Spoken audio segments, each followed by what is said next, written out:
Flight 8034, traffic 11 o'clock, 3 miles southbound, altitude indicates 900, radar service terminated, contact Gold Cross Tower 119.3.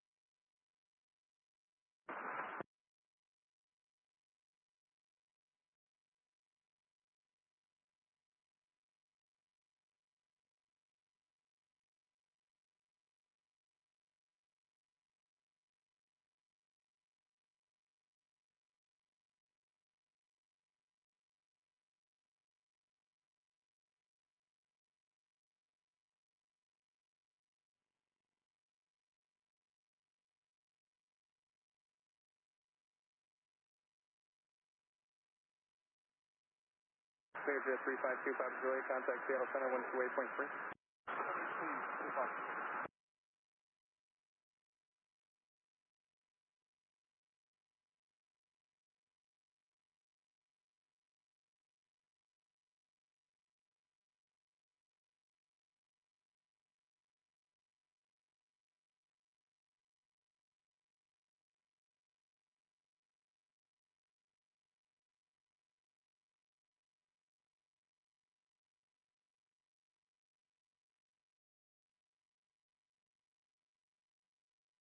Yeah, 1938, clear direct, OMSI, join the 2 right localizer, descend and maintain 7,000.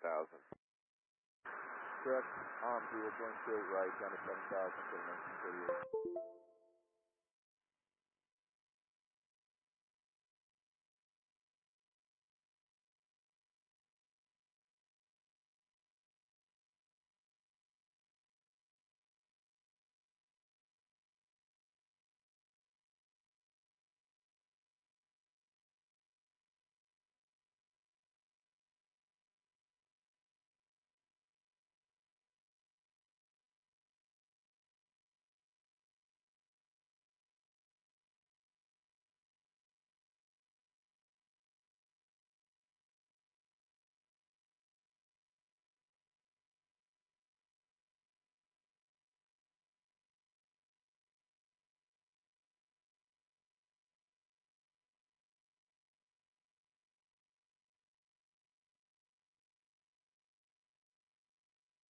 Yeah, 1938, expect light to moderate precipitation beginning about now and extending for 2 5 miles. Multiple reports of light to moderate rime ice from 9,000 through 4,000. Center 1938, thank you. Twin Command C39er Yankee, cleared disc boost via X-ray, cross X-ray at 3,000, cleared localizer DME, runway 15 approach.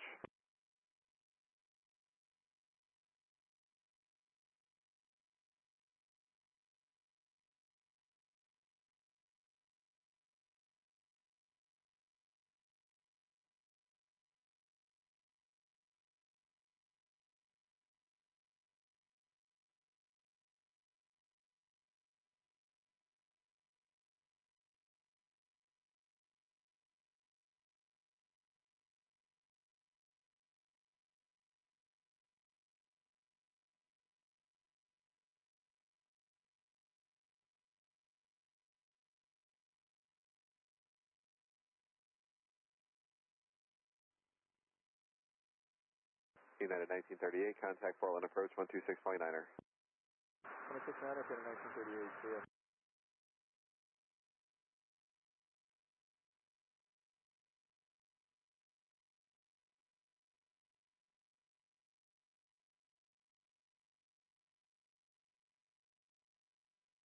Departure Southwest 2207, passing 1.5 for 7,000. Southwest 2207, formal departure, radar contact, climb maintain 15,000. Climb maintain 15,000, Southwest 2207.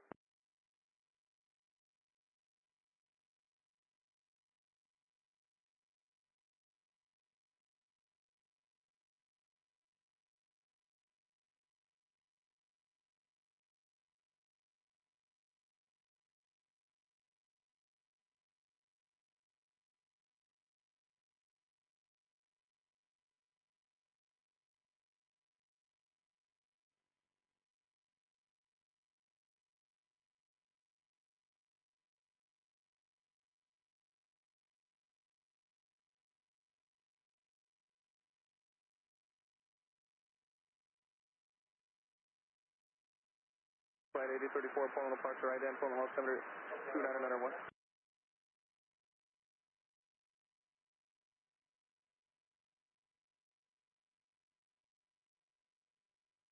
Flight 8034, radar contact over Hillsborough, 10 exercise.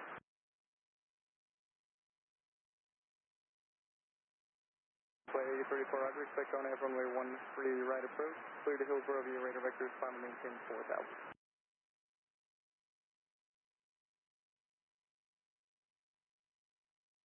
Flight 8034, will this be another miss approach?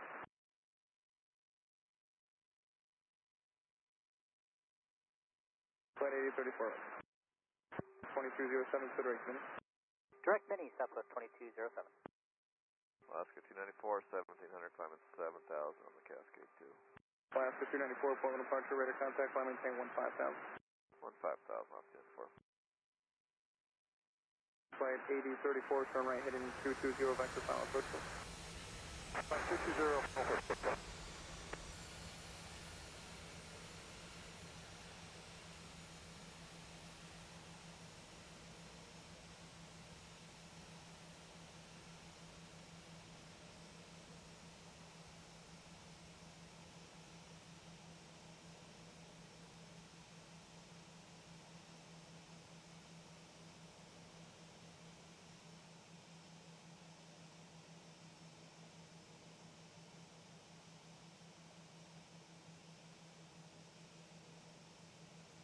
And Flight 8034, turn right heading 310. Flight 310, Flight 8034.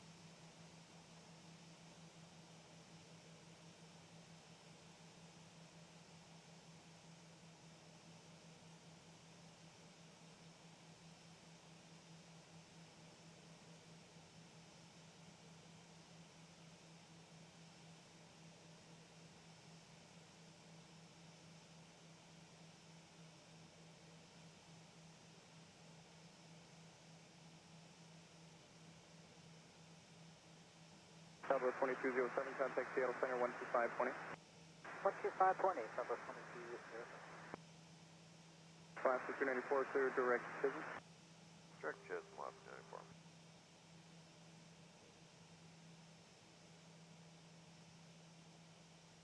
So 3378, Portland approach, area of light fire precipitation 12 to 3 o'clock, 1 mile, area is 40 miles in diameter, select ILS and link 28 left approach, you said Romeo.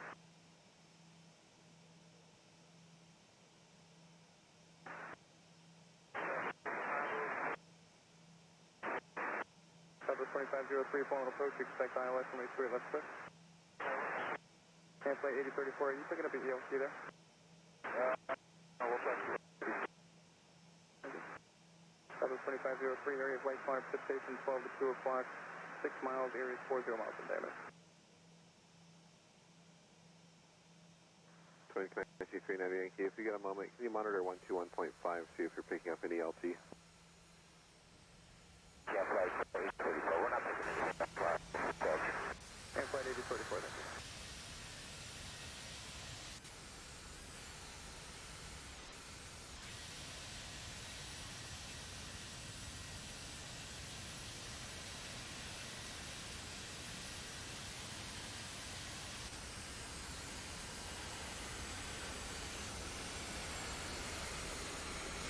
Alaska 294, area of light fire precipitation 10 to 2 o'clock, 25 miles, area is 20 miles in diameter, contact Seattle Center 128.15. 2815 left.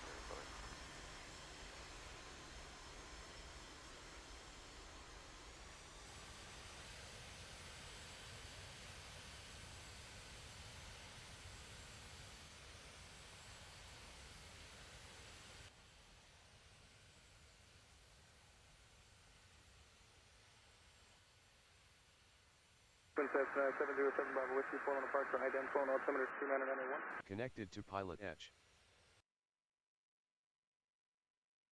7 Bravo Whiskey, radar contact a mile southwest Aurora State, climb and maintain 15,000.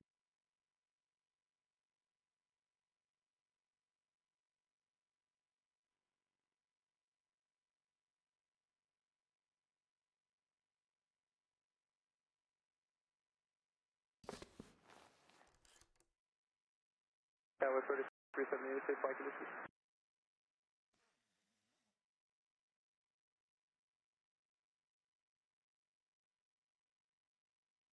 Tower 3378, roger, and the light ram icing, what else is for that? 3378, Roger. Thank you very much. Contact phone approach 12619.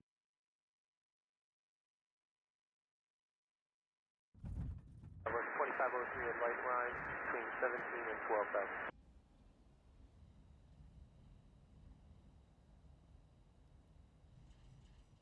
Departure and flight 1984, 1,800 climb, 3,000 heading 170. And flight 1984, point of departure, radar contact, climb maintain 9,000. Climb maintain 9,000 and flight 1984. 707 Bravo Whiskey, turn left heading 180 back down course.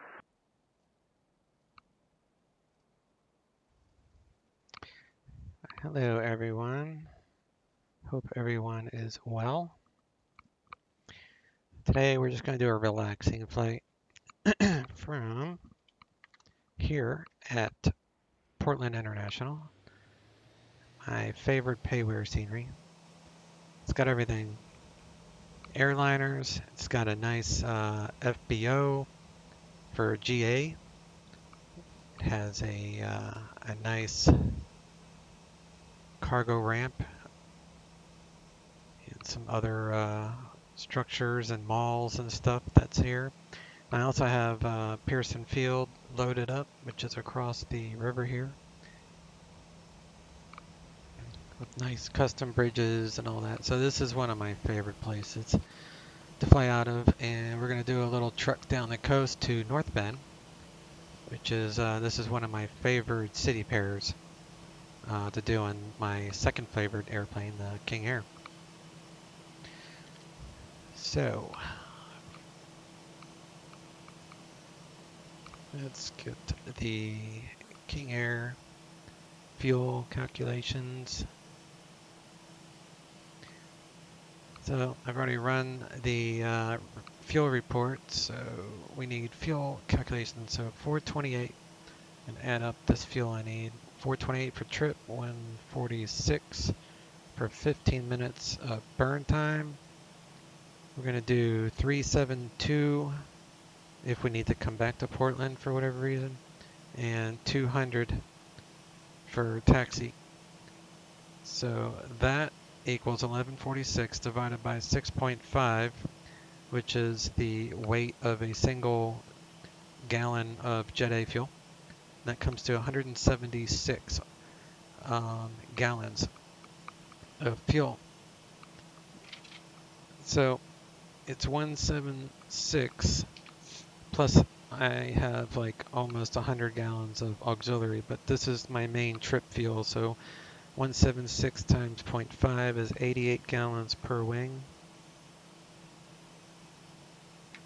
And then we're going to go a full load. We're going to take a bunch of people to North Bend. So departure at Portland, we got an altimeter of 2990.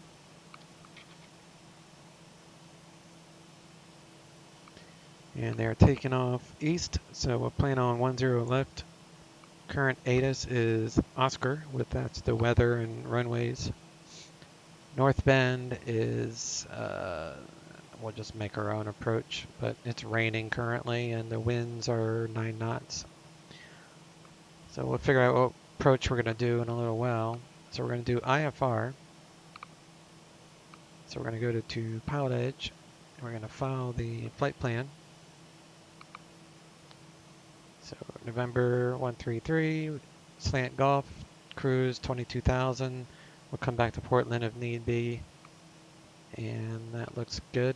350, slant Golf, which means GPS with transponder, squawking Charlie, which means you have radar blip to let you know altitude and stuff. So we're going to file the flight plan.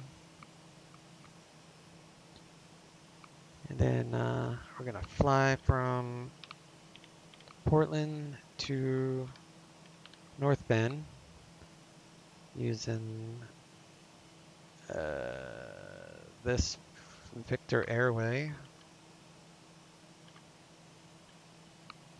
Even though we'll be in the flight levels, it's still a straight shot.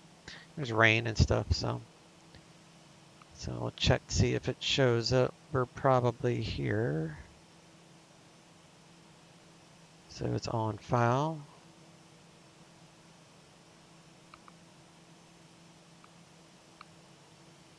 All right. So we got the red tape out of the way.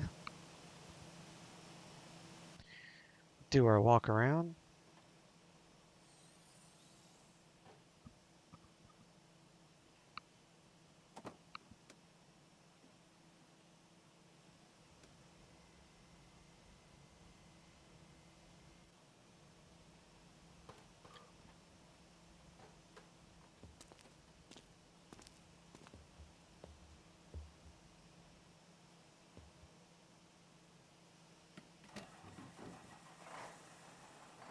And we need 88 gallons per wing.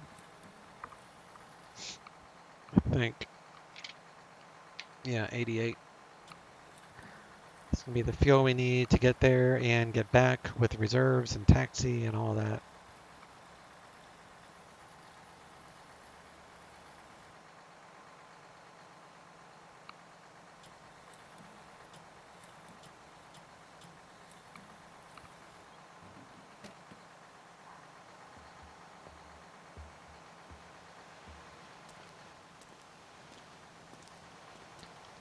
Check the fuel for contaminants. So we got blue color, no bubbles, no water.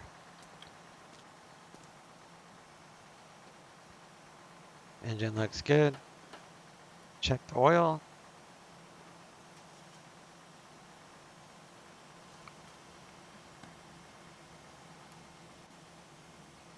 Get rid of these covers. These are pitot covers.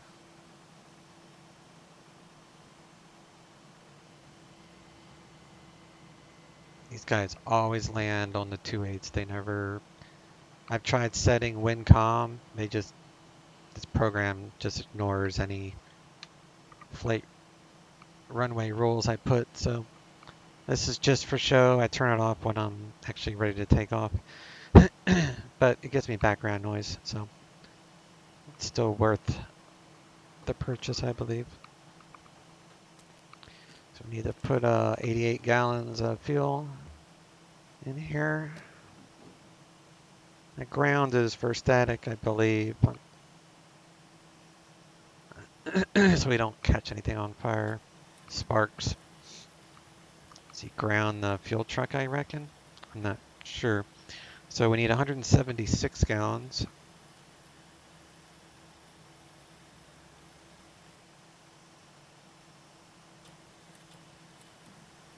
All right.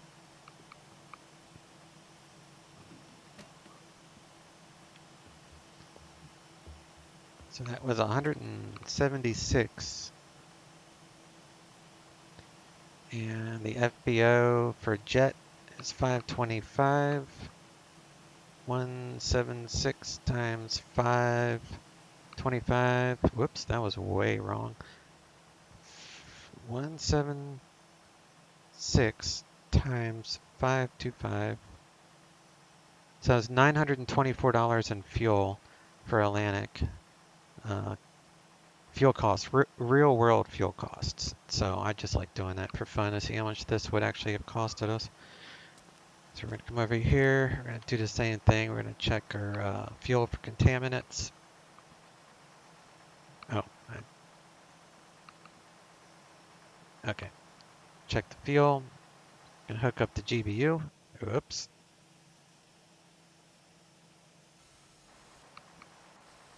Hit the wrong button. Alright, GBU is hooked up. Close that.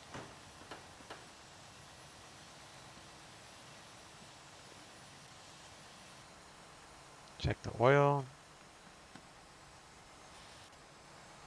Turn on the GBU. Everything looks good. We can remove the fire truck.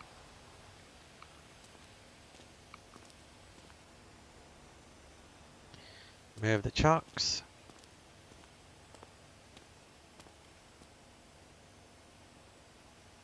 Close that. That's just storage.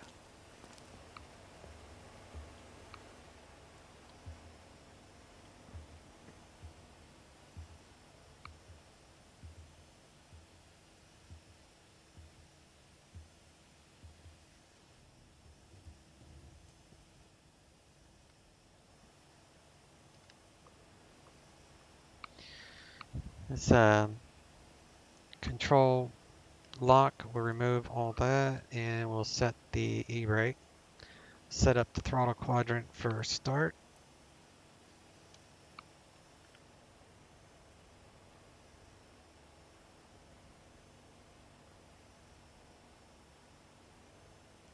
Let's check our volts. We got 28 external power GBU. Battery should be 22. Battery's fine. Turn on the battery.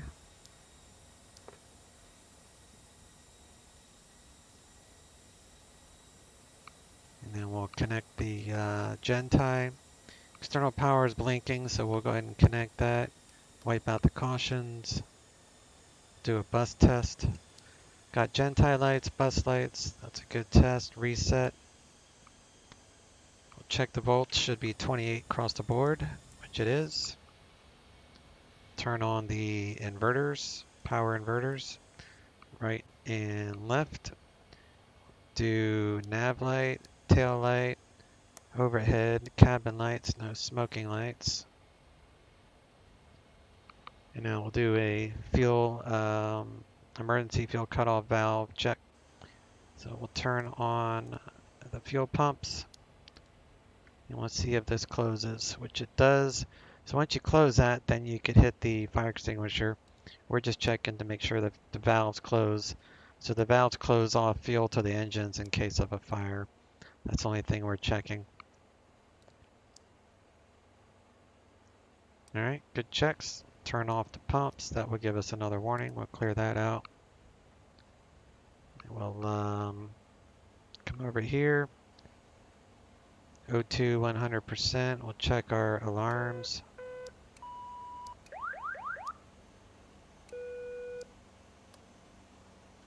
All that is good.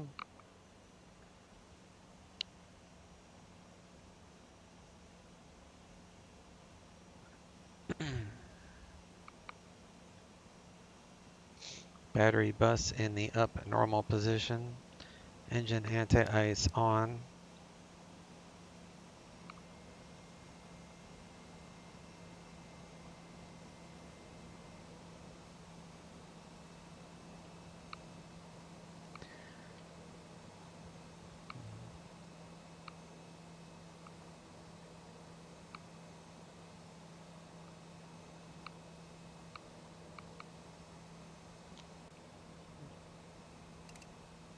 Good on fuel. Alright, I think we're ready to load up. So we're going to go to our weight. We're going to do full load today of passengers. So all these guys are on board. Do a briefing. We'll check the E-lights, smoking lights, seatbelt lights are all on and working. Turn that on. We'll turn on the luggage light. Luggage is secure. We'll go ahead and close this door. Everything's good there. Taking these guys to North Bend.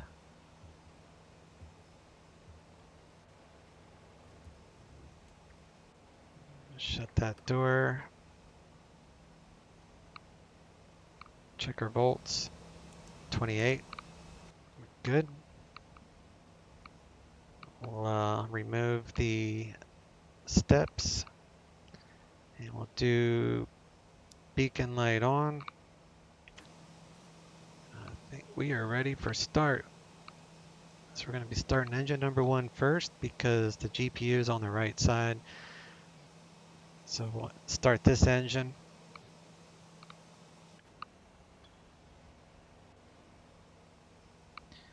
So we got throttles, prop full, conditioner levers, fuel cutoff, ignition, ITT, everything is, where's the ITT? Everything's low.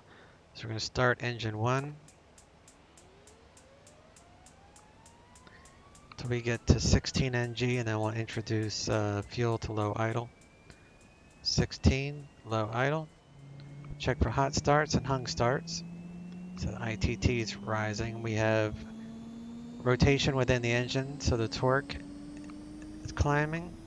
The other thing you want to look at is oil pressure. So oil pressure is in the green within the first 10-15 seconds. ITT is falling. We are above 50. It's a good start. Starter comes off. You won't be able to turn on the generator unless the starter's off. So make sure you do that.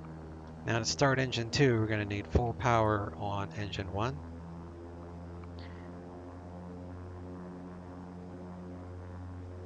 And now we're going to remove the external power. We're going to move the GPU from the plane, so now that guy's gone. And we're going to reset Gen 1, clear out the cautions, and now we should have 28 across the board, except no longer any external power. So we got plenty of power now to start engine 2. So now we're going to do the same process. Start engine 2. 16 N2 will add fuel. So it's 16, 15, 16. Fuel low, idle. Check for hot starts, hung starts. We have temperatures rising, we have rotation, oil pressure's in the green. We're above 50, so that's a good start. Temperature is decreasing, so we can turn off the starter. And we'll shut that window. Now we need to reset both Gen 2 and Gen 1. 2 clicks up, 1 click up, reset. Let's bring the conditioner levers to low idle. Prop RPM 1050 or above. We're going to be right about 1100 RPM. That's fine. We'll check our volts. Should be 28 across the board, which it is. Flight plan is already on file. Engine start checklist complete. Now we need to do a bus sense test. So we're going to do that. We got 3 Gentie lights and a bus light. So that is a valid test. Reset, reset, reset. Now we're going to do our environment. So we're going to come over here and get the plane pressurized. So above 10 Celsius, this would be in the down position. If it's colder than 10 Celsius, which it is, it's 8 Celsius, we want the bleed air in the up normal position. Each bleed needs to be at least 11 psi. So we got 11 on the left, we're going to turn that off. We got 11 on the right, so we're going to turn them both on. Bleeds are good. Auto, auto.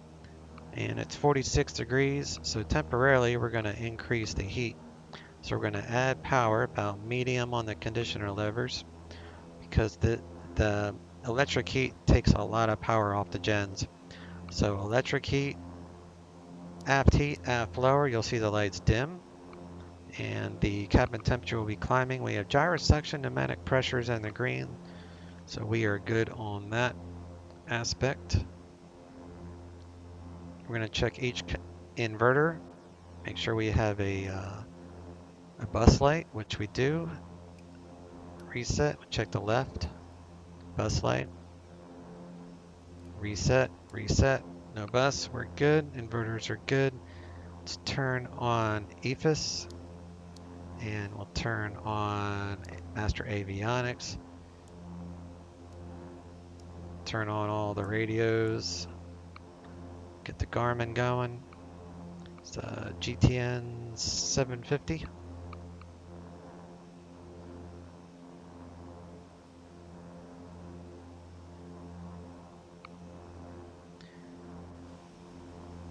Get the autopilot tested while we're waiting for the GPS to align. All the lights work. Put that on heading mode. Pitch trim and rudder boost comes on. We'll clear out the warning.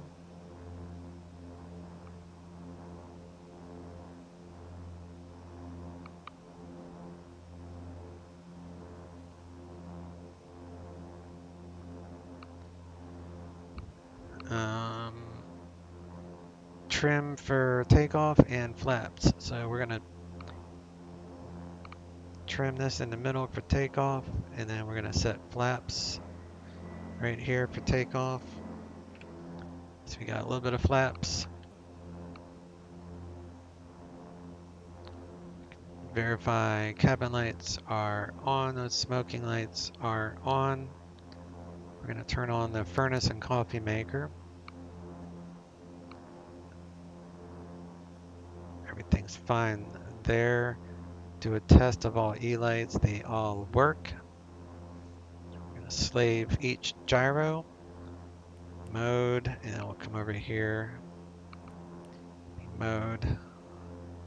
Now we're going to grab ATIS for let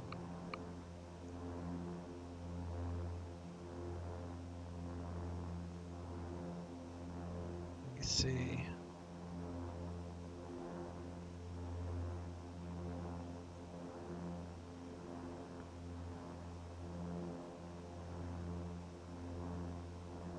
Where's my ATIS? 128.35. All right, 128.35 for ATIS. Turn on COM 1, COM 2. 0 left, 10 right. Visual approaches in use. Simultaneous approaches to parallel runways in use. VFR departures contact clearance delivery. Advise on course heading, altitude, and if flight following is requested. Read back all runway assignments and hold short instructions. Advise on initial contact you have information Oscar. Portland International Airport. ATIS information Oscar. 1753 Zulu. Wind 190 at 8. Visibility 10. Light rain. Few clouds at 2000. Ceiling 4,300 broken. Temperature 8. Dew point 4. Altimeter 2990. Arriving and parting runways 10 left. Alright, that's with Oscar and Daughter. Thanks for the follow there, my friend. Appreciate it. More the merrier. Welcome to our little group of flight enthusiasts on this channel. Alright, so I got my ATIS. Let's check the 2990. So we'll set that. We'll come over here to the first officer side and same thing, 2990. Field elevation at Portland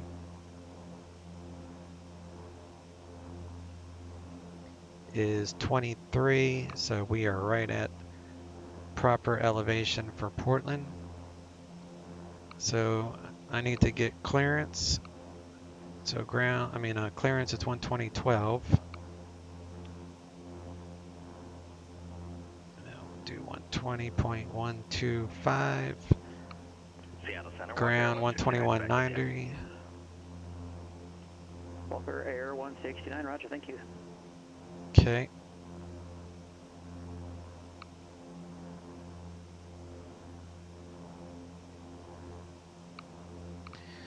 Now we'll get our clearance. For current with Oscar, got the altimeter set. We're ready for our clearance, I believe. So we're on 120.112. Portland clearance. Morning or afternoon. King Air 1399 at Atlantic with Oscar. IFR North Bend. King Air 1399, Portland clearance, clear to North Bend Airport, Portland 1 departure, radar vectors to the Newburgh VOR that is filed. Climb and maintain 6,000. Expect flight level 220 within 10 minutes of departure. Departure frequency 118.42, squawk 5770. Clear to North Bend via Portland 1 departure, radar vectors Newburgh, then is filed. Climb maintain 6,000, expect flight level 220 within 10 minutes after departure.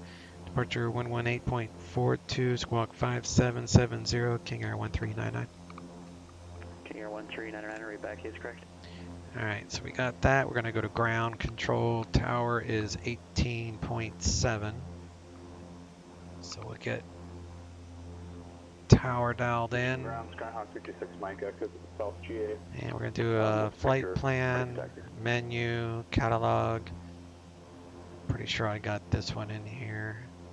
Portland to OTH. Activate. Number 326 Mike Echo Eugene ground, runway 16 right, taxi via Alpha. Alright, so that's set. Taxi 16 right via Alpha 56 Mike Echo.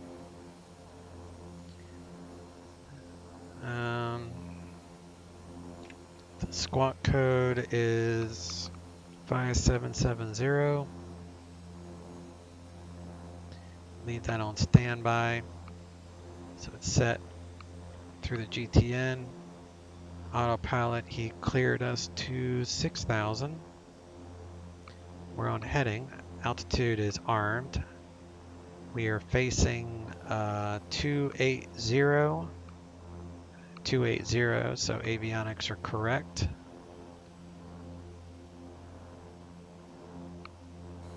Engine ice verified on. Check auto ignition. So as I give fuel, these lights should extinguish, which they did. So auto ignition check is valid. We'll turn on the windshield heat. Do a auto prop de-ice check. Right now this is amps for the prop to heat the spinners. So put that to auto, and then you'll see it's in the green. So you have plenty of prop amps. So turn it off, goes back down. So that's just a de-icer. Surface de-ice would inflate this boot to break off any ice that is mounting on the wingtips. So to do that, we go power, full conditioner power, and I'm going to turn off the heat, the electric heat. Temperature 70 degrees. So we're going to do blower off, heat off, and then we're going to do a manual de-icer. So we're going to press and hold. You'll see the wing de-ice pop up, and then the tail. So that's filling those boots with air manually. So that's how I do that check. So that's a good check. Now we'll do a ground idle test. So that is this one. Bring up RPMs to 1500 and then release the button. And it should go back to idle on its own without reducing the throttle. So you'll see the throttle won't move, but the idle should go back. Yeah, it's slowly starting to dip back, and I'm not doing anything to that. All right. So now we'll do a auto feather test. Same thing, about 15.5 RPM. Prop RPM, we'll get AFX lights for auto feather. We're going to feather the left prop. Alright, feathered. Get the engine stable, and we'll feather the right prop. Bedford ground, pocket rocket 516 Tango Tango, request IFR to Eugene.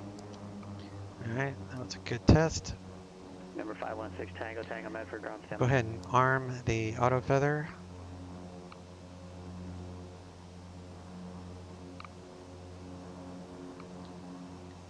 Do cabin pressure check. So we're at basically 20 feet elevation, so we're going to do 500 negative on the cabin pressure. So set that for negative 500. So when I do the cabin test, we should get about 800 to 1,000 feet per minute descend, because I set the cabin for less than the current altitude, which is sea level. So when I press the test button, you're going to see at the cabin descending. So now it's descending at 1,000 feet per minute, so we'll let go. We know that works, so we're going to reset for our cruise. Our cruise is 22,000, so we're going to set it for 1,000 above, so 23. And we're going to set the rate to 500 feet per minute. So that's good. Maintain 1000, expect 12,000 within 10 minutes of departure. Cascade departure frequency 124.3, squawk 3072. Running off auxiliary, still got some auxiliary. Tango Tango cleared with exact 7. Plenty of fuel. We're going to do an EFIS test now.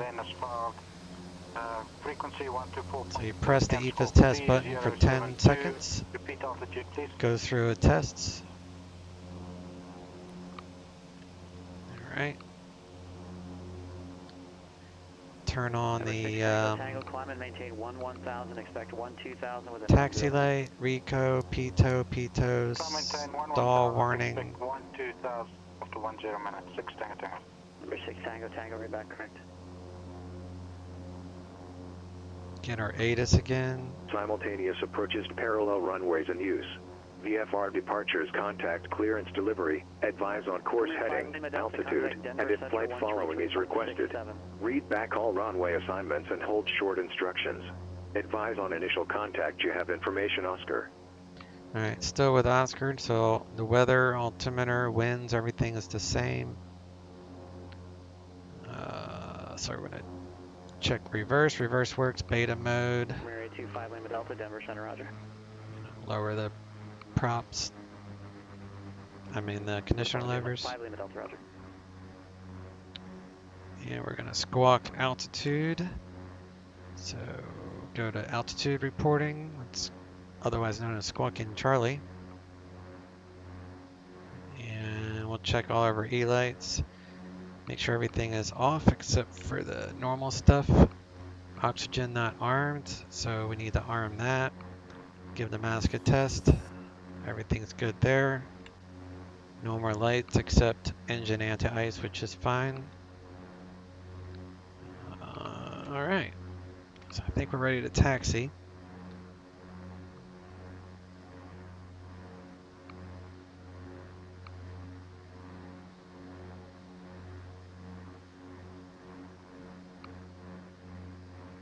There's a cool hangar down here that when I land, you can actually park in the hangar here. I'll show you.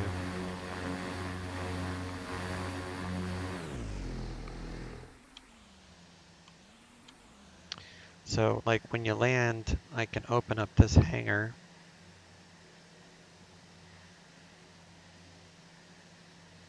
You can actually pull in there. It's pretty cool.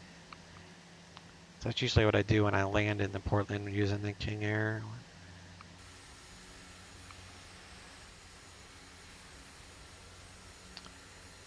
You can come in here and they've got ceiling fans. It's really pretty cool. Power 800, contact Oakland Center 125. It's part of the SAM plug-in. So go ahead and close that. That's Traffic Global.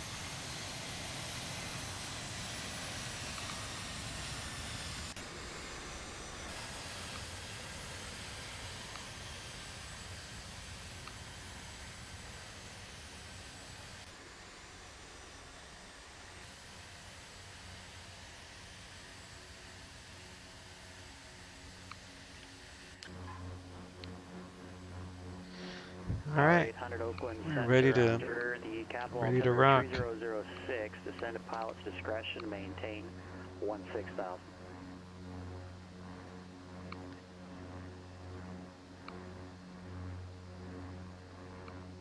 So we're gonna probably go to 10 left at Echo.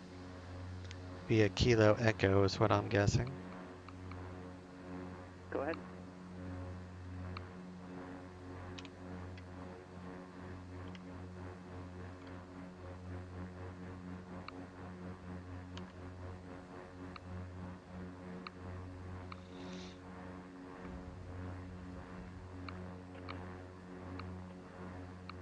Twin Cessna 64, Mike, maintain VFR squawk 3401.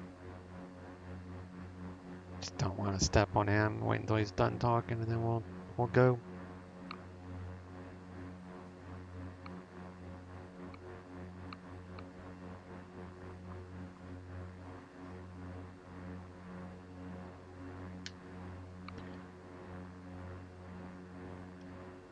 Portland ground, King Air 1399 at Atlantic with Oscar, ready to taxi.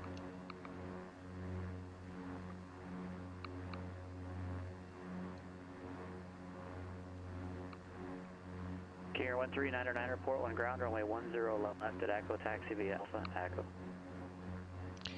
10 left at Echo via Alpha Echo, King Air 1399. So we're going to go Alpha. So we're going to go up here to Victor to Alpha, I guess. So you can do break off. And we're on our way.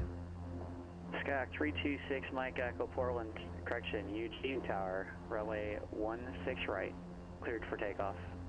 Clear for takeoff, runway 16 right. Mike Echo. Eugene wind now 190 at 13.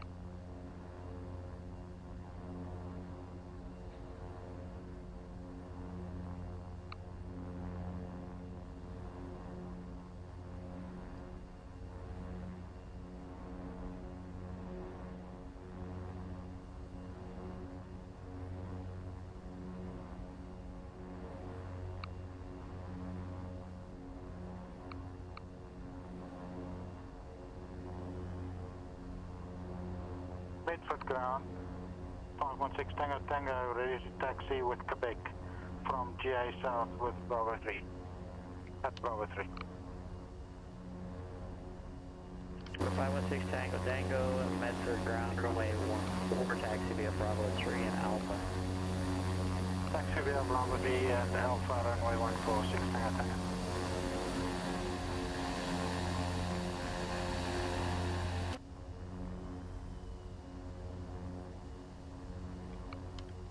Alright, we'll check our controls. We got airlines.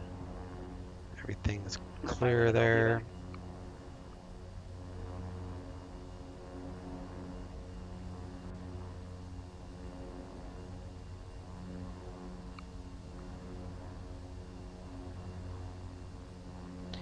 Gauges, everything's in the green. No indications of any engine issues right now.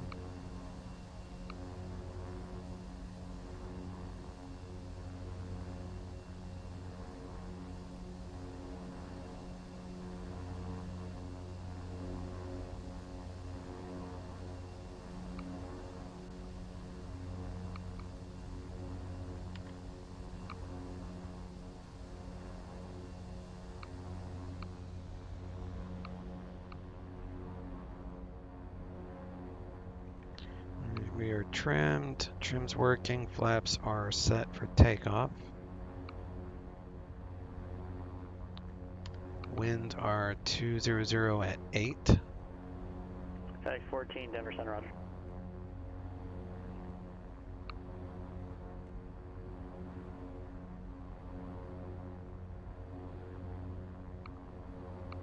Number 6 Mike Echo, contact Cascade departure. So it's going to be a little bit of a tailwind on this takeoff, but it's all good. I can make it work.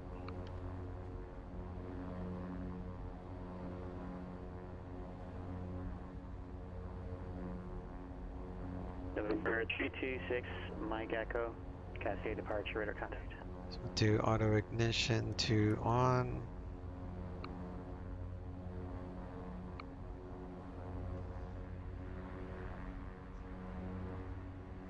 25 Land Delta, Denver Center, thanks, descend at pilot's discretion, maintain flight level 240.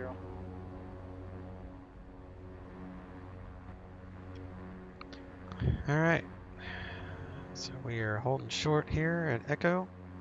So auto ignition's on, engine anti-ice off, because that's just for ground operations. Gonna turn on our landing lights, strobes, and we'll turn on our prop sync. And we'll say we're holding short, so we're going to go to tower. Departure is 1842. So get 1842. Clearance, Sierra November. So he's going to give me a heading. Top would like to pick up VFR. So the heading is going to be, I don't know. Guess we'll find out.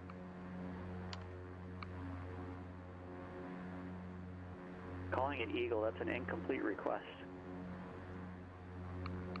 I'll wait till he's done and we'll get our takeoff clearance. There's really no such thing as picking up VFR. Yeah, there is no picking up VFR.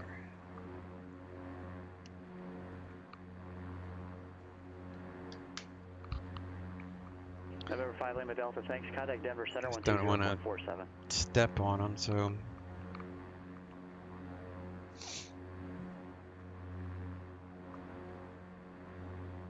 I wait for him to answer him.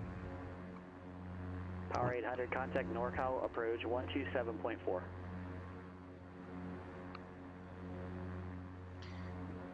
Portland Tower, King Air 1399 on short 10 left at Echo. King Air 1399, Portland Tower. Turn right heading 130, runway 10 left at Echo, cleared for takeoff, wind 190.8.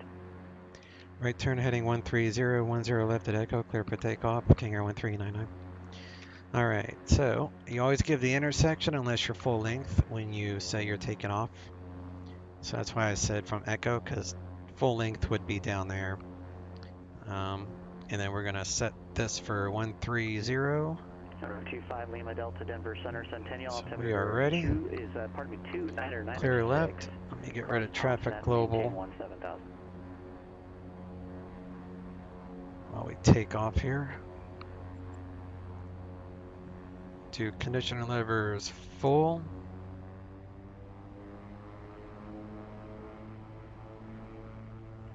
Power 800, NorCal approach, capital altimeter is 3006. Go ahead with your request. I'm going to take this out of beta. Now we're in regular. Slowly add in torque. Power 800 is cleared direct Rossi. Slowly add in torque. Discretion to maintain airspeed alive. A little bit of left rudder for the rear crosswind. Right aileron.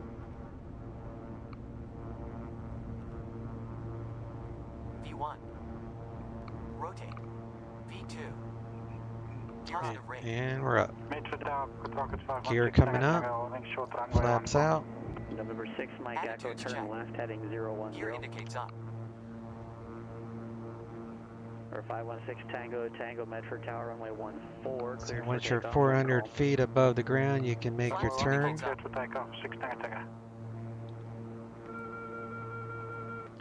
we're making our turn toward the assigned heading on 130. And we'll go to climb.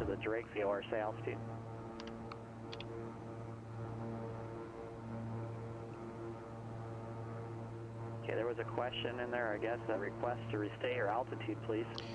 So we got climb, yaw damper is on, gear is up, and verified flaps are up and verified. No, sir, I have your request. I'm requesting for you to tell me your altitude so I can verify with my radar, please. We're going to reduce the props to 64 Mike, thank you. Phoenix altimeter 17 3005. Out of the red, or just out of the red. We'll get a handoff to departure here shortly. King Air 1399, contact departure. Over to departure 1399. So it'd be 1842 6 Tango Tango, contact Cascade departure. on departure.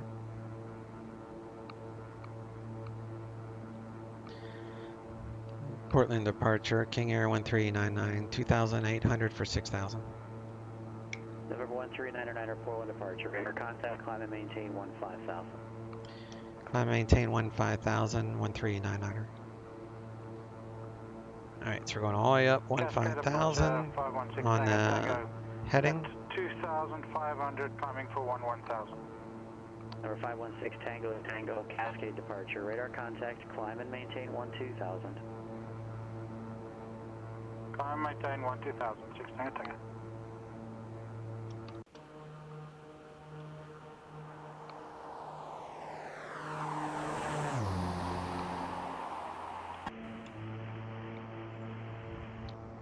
Cirrus 357 Hotel Papa, Eagle Ground. What's your direction of flight and type of Cirrus, please?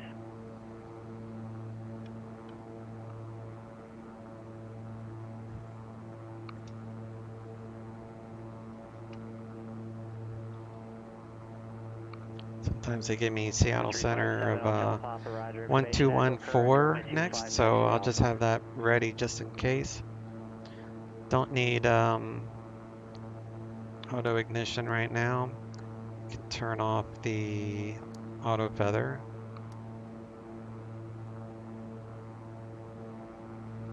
High enough to where I don't need it. Add in some torque as we climb. Everything's still in the green. Looking good.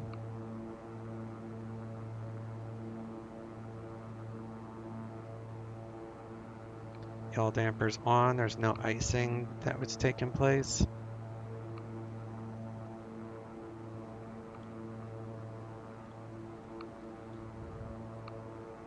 Number 98 Juliet, the Fortuna altimeter 3011. Send at pilot's discretion and maintain 900,000.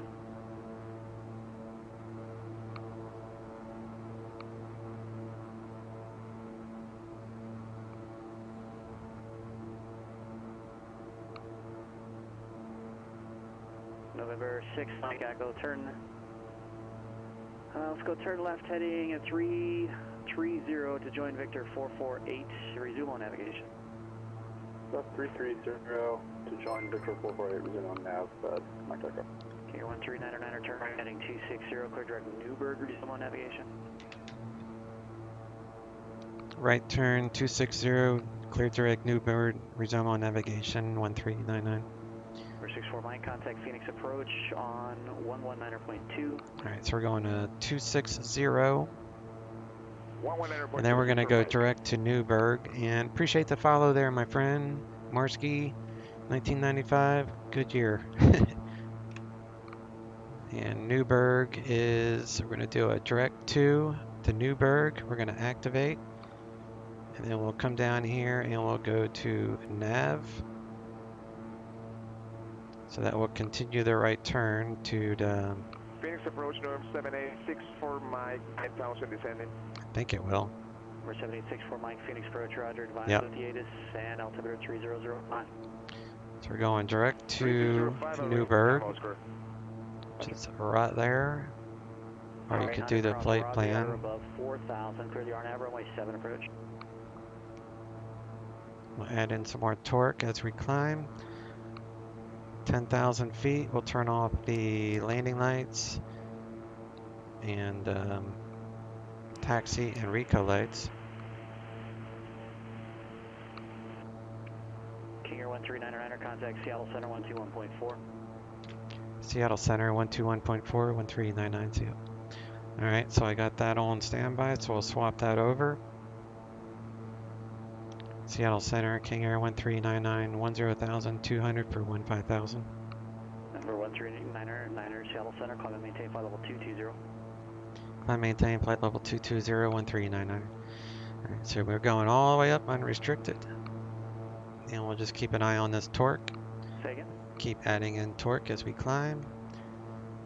Whenever you check in with a center or any approach, if you are climbing or descending, you always give your current altitude first and then the assigned altitude second. So that's why I said 10,000 whatever for 15,000, because he's checking his radar to make sure my altitude matches his altitude on his scope.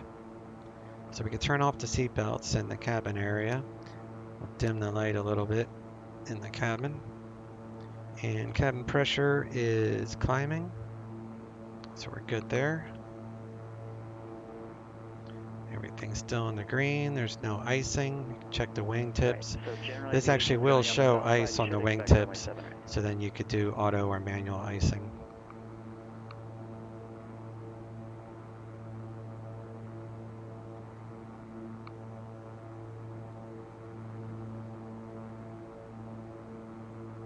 And we'll sync up the heading bug for our current direction. 18 miles to Newburgh.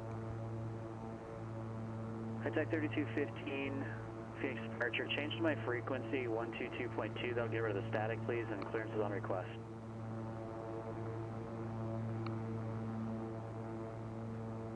It's always going to be 22.2 for non-towered. Yeah, 22.2 basically. Delta, contact Denver, approach 120.35. It simulates using a landline on an untowered field, just like you would in the real world. So say you're at GA parking and you're sitting at an airport that has an ODP, an obstacle departure procedure, and there's no tower, right? So it's CTAP. So what you do in the real world is you pick up your phone and you call the overlying TRACON or center, and you get your clearance on the ground if you need radar services from the ground. If you don't, you take off VFR and get your clearance in the air with whoever center you can find. But otherwise, if you need to simulate that phone call on this network, then you use the 122.2 frequency, and that frequency only works if you're doing less than 35 knots. So it won't work if you're in the air because it's simulating a phone call. It's over 40 minutes old. 165 Yankee Papa at Yakima, you're going to need to refile your flight plan. Airports cannot be used as IFR waypoints. They don't exist as IFR waypoints. A lot of new people on the network right now. Airports. Understandable. Evening, Swiss cheese. How are you, my friend? For example, the Yakima Airport is not on Victor 448. PilotEdge is Neither just the Moses Lake Airport. like so busy these days. VATSIM is really, really busy. I mean, it's great. You know, it's a positive to a negative. And I believe every negative has a positive. You just have to find it. 132.905, Walker Air 169, we'll see.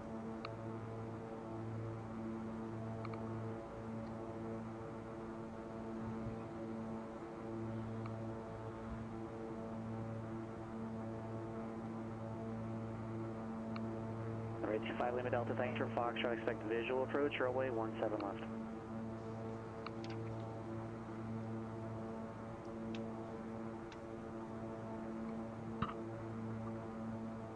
Seattle Center, Walker Air 169 at flight level 390. Okay. Air 169, Oakland Center, Roger. Number 6 Tango, contact Seattle Center 121.4.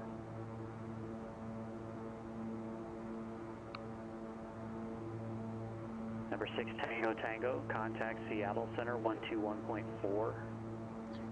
So I'm going to figure out which approach I want to do. Number 357 Hotel Papa Eagle Tower, make it left downwind departure, runway 25, cleared for takeoff, wind calm. Got time to figure that out.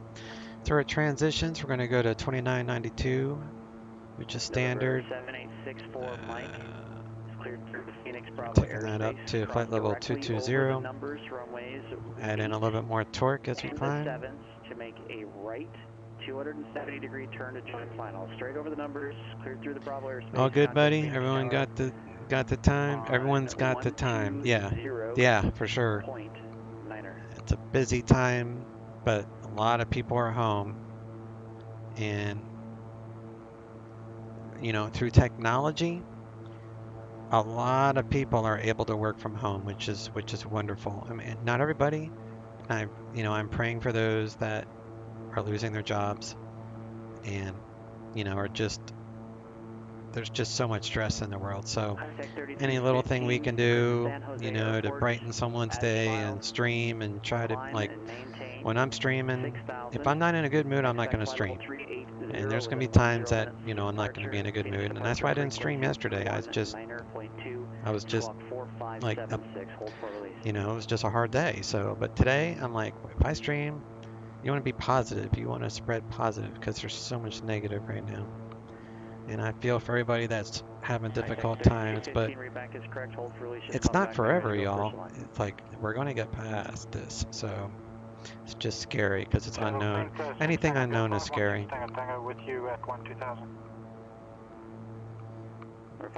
But like I was saying, you just take a good out of the bad, and there's so much online activity right now with gaming and streaming. And I talked to a friend of mine that's an IT guy, and he basically told me that he's not worried about the internet crapping out.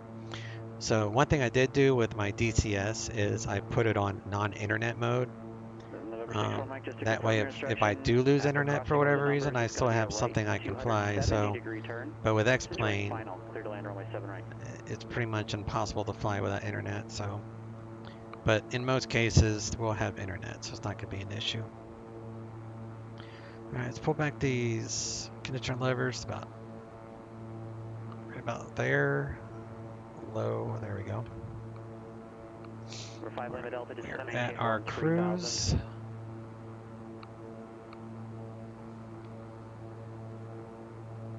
November 98 Juliet, descend and maintain 7,000. The airport, 12 o'clock, about 25 miles. Report cancellation of IFR or the field in sight. Copy, descend and maintain 7,000 for bearing 690. I wonder if I can do a procedure turn. King Air 139er, descend at pilot's discretion to maintain 14,000. Report leaving level 220. And stand by, I'll get the north bend altimeter for you. Roger, descend pilot discretion, maintain 14,000, 1399. King Air 139er, north bend altimeter 3002. 3002, 1399. Alright, so descend pilot discretion. So we're going to set, what's the last waypoint on my flight plan? It's a route. Again, airports are not so let's do 3,000 for VNAV for North Bend. Airways, nav aids, that's what so we'll set that for 3,000. MSL, save, and then we'll go to map, VDEV, change target to 1500 because this plane defaults to 1500 feet per minute when you hit the descend button. So that tells me I got about 15 minutes before we start a descend.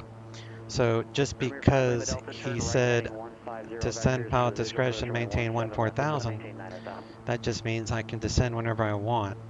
And obviously when you leave a last assigned altitude, you gotta let them know.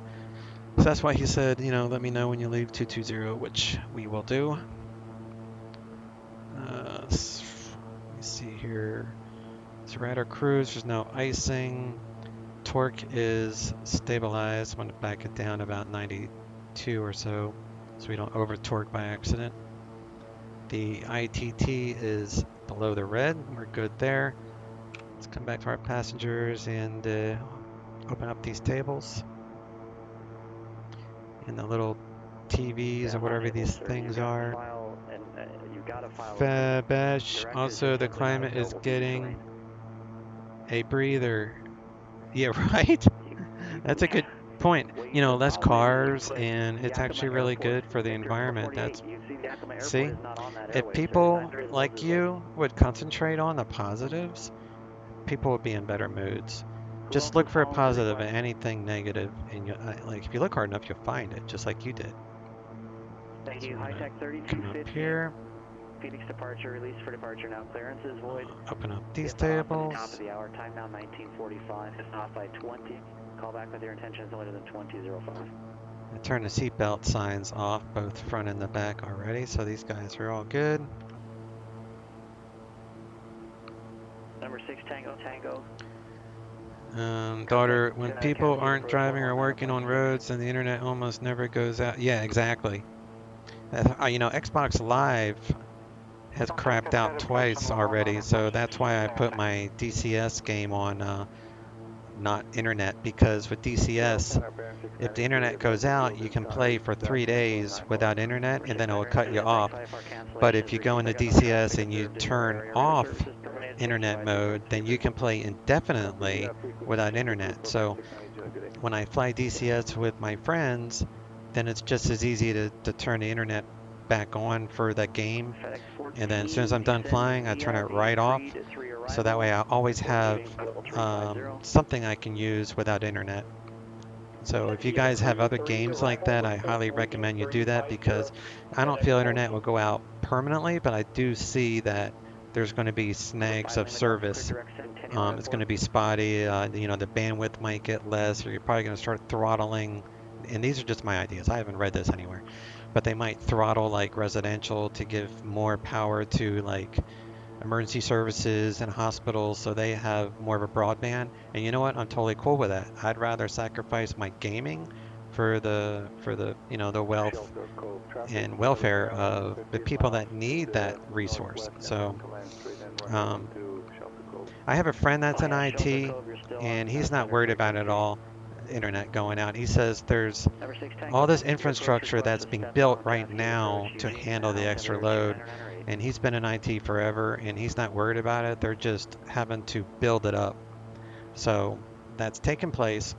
So I'm not too worried about it. I'm just making small changes to make Number myself 516 Tango, more, Tango, Roger, cleared you direct know, Eugene Airport. have choices. Expect runway 16 right. Alright. What's next on my to-do list here? Alright, so North Bend. No, that's Number not 6 it. Tango, Tango, descend and maintain 8,000.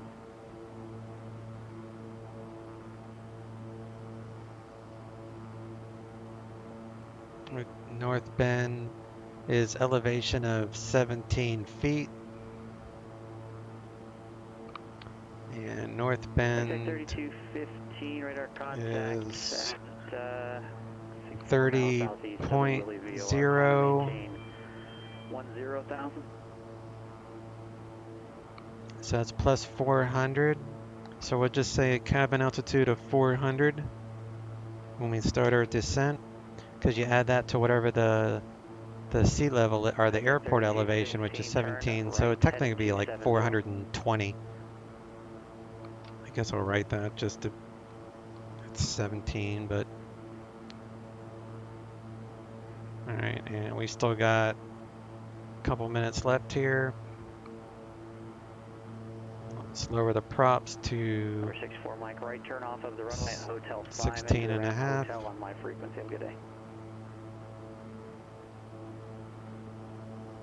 Daughter says when people are, oh, you already got that one. Fabish, you can also use Fold at home to use your computer to help with finding a vaccine.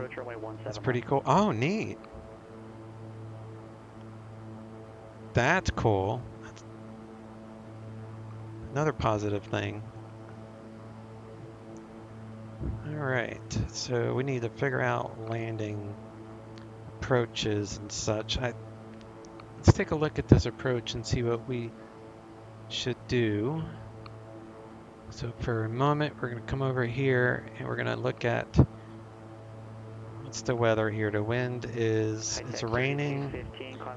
The wind is 210 at 7 knots. So 210.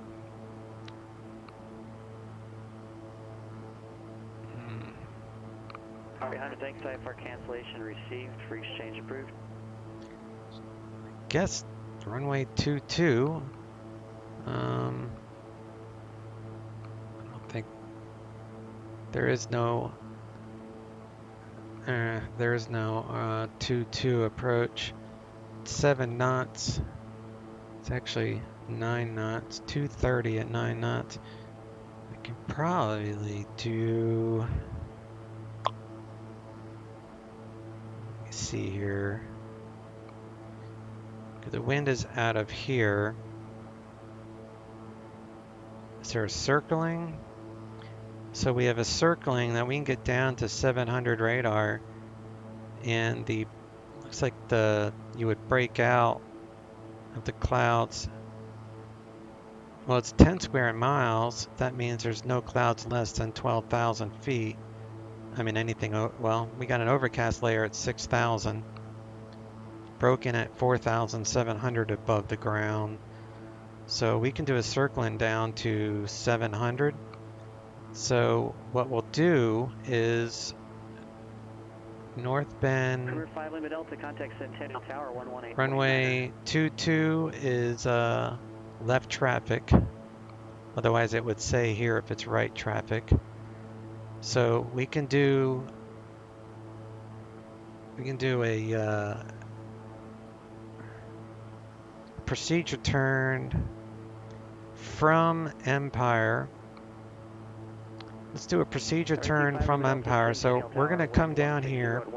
We're going to cross over Empire, do a procedure turn outbound, come back in at Empire at 2,000 feet. We can go out 10 square miles, 2,000 feet, come out, take the glide slope down.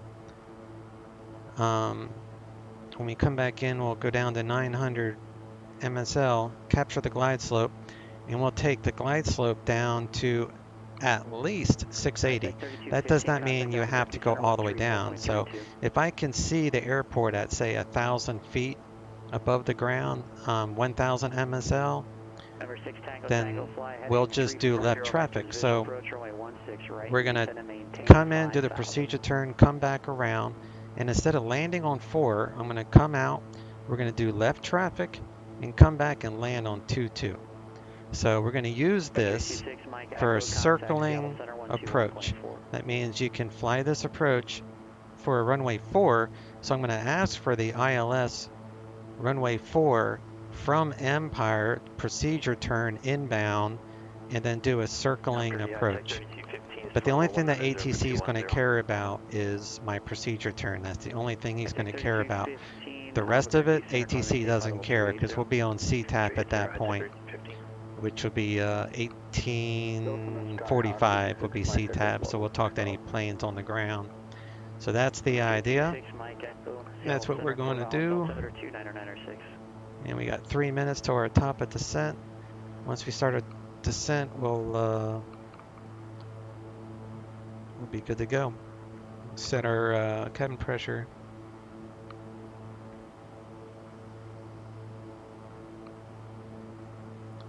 Yeah, with 9 knots, I don't want to try to land with a 9-knot tailwind. That would be a little hairy.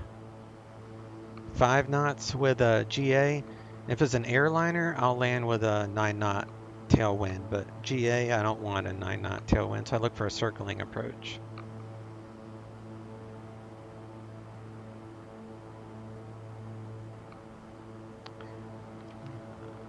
So we'll set our markers.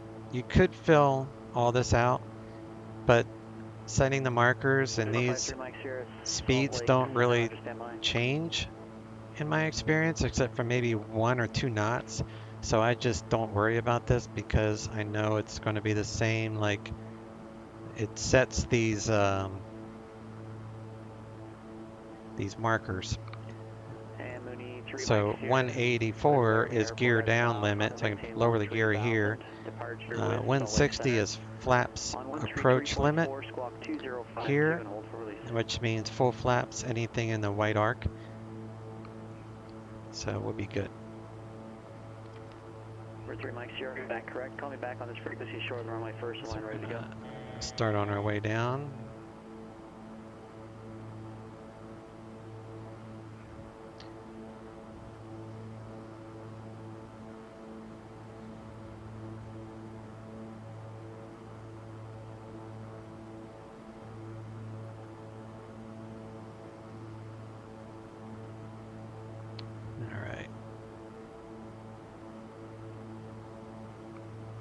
Seattle Center, King Air 1399, leaving 220 at this time.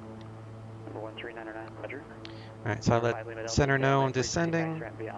14,000 is set. We're going to go with the send button. Remember to pull out your throttles and your torque, otherwise you're going to over torque the engine as you descend. Keep an eye on your airspeed so you don't overspeed the airframe. We're starting on our way down, which means we need to reset the cabin altitude for 420. So that's 500, so that's about right. So cabin is now descending at 600 feet per minute, so the cabin's going to start to come down. And we are descending, so I don't need this anymore. What I will do is get the procedure ready. So we're going to do an approach in the north bend, the ILS 4, and I want to take it from Empire, and we're going to load the approach in there, and then be a procedure turn Empire, so we're good there. And then the ILS frequency, let's go grab that. Do you have some sort of VNAV, or is it only vertical speed? It's just vertical speed. However, I push descend. You have climb and descend on this plane. So if you hit descend, it will automatically default to 1,500 feet per minute. And my VNAV is set for 1,500 feet per minute. So that's how I knew my top of descent to cross at a certain place. Right now it's setting for 3000 for VNAV.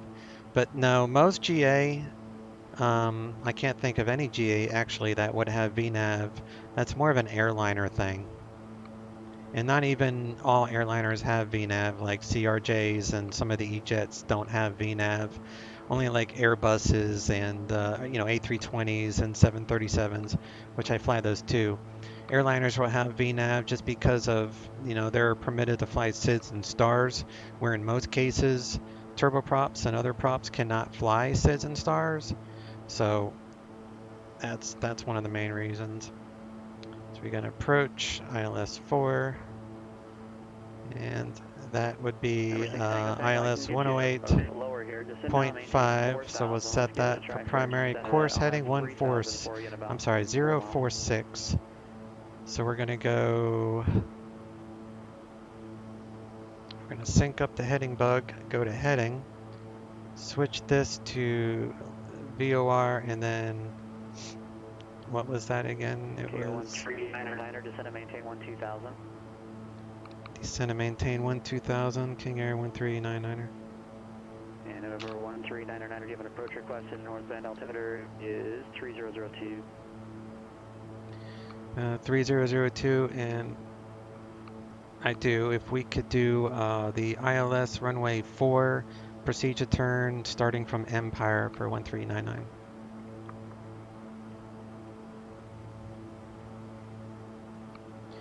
Uh, 146, or I mean 046, I keep doing that. 046, so I'm turning the course knob. King Air 1399er, proceed direct Emire and expect the ILS 4 approach from there. Proceed direct to, I keep saying that wrong, Emire, and expect the ILS 4 from there, 1399. So it's 046 is set, so we'll go back to FMS, and then we'll go back to nav, get rid of that, and then we're going to go direct to Emire. So I'm going to bring up cancel flight plan, Emire, activate leg, and then we're going to do Emire, activate. So we're going direct to Emire, and he said we can go down to 12,000, so we're going to reset this for 12,000. And I need to set the altimeter 3002 on this side and first officer side. Check the cabin pressure. Descend, maintain 8,000, 1399er. So we're still descending, going direct to Emire. Oakland Center, Walker 169 and flight level 390. Walker 169, Oakland Center, thanks. You get my descend checklist out, seat belts. I'll turn them back on. These guys can shut all their tables.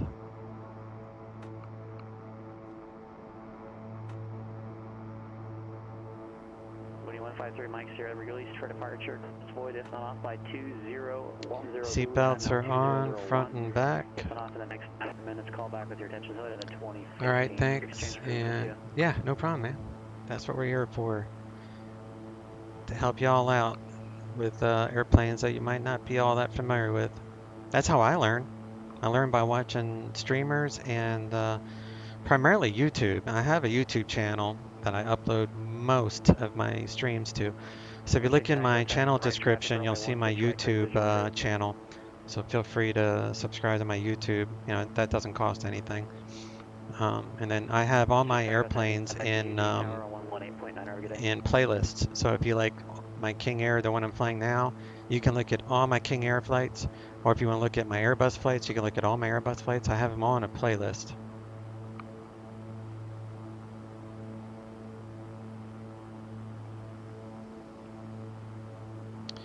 And North Bend Tower. See what this VNAV says. Required is 13. We're doing 15. We're good. Altimeter was 3002, so that's fine. Approach freaks 1845. Finish that. So we got CTAF in. 516 Tango Tango using Tower runway 16 right. Now we got a shift change. So like I said, I know it's cloudy here, but we should break out. So we're going to do a circling approach. Like I said, ATC doesn't care. They only want to know the approach I'm doing. But the circling doesn't matter because there's no controllers. It's an untowered airport. So they don't need to know I'm going to fly a circle approach. When I switch over to CTAF, I'll let other airplanes know that are in the pattern that I'm doing a circling approach from the ILS-4. So that's where it comes into play. It'd be a left traffic, left downwind for runway 22.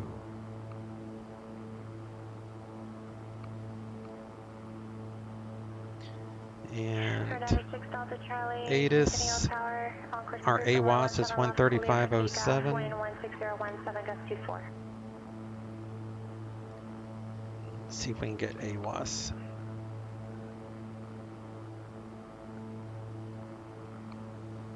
I fly your favorite plane, the 340. Oh, the Saab? Yeah, that's an awesome plane. It's a very busy plane. I love busy planes. If you like the Saab, then if you're able to get this plane, I think you'll enjoy this one probably more. This is my second favorite plane, and I fly like 11 planes. American 942, clear to Los Angeles International Airport, Kings to departure, messy transition as follows, climb via SID, correction, maintain 8000, expect flight level 32010 minutes after departure, departure frequency 119.2, squawk 7170. So we're going to do Empire, procedure turn, and then least is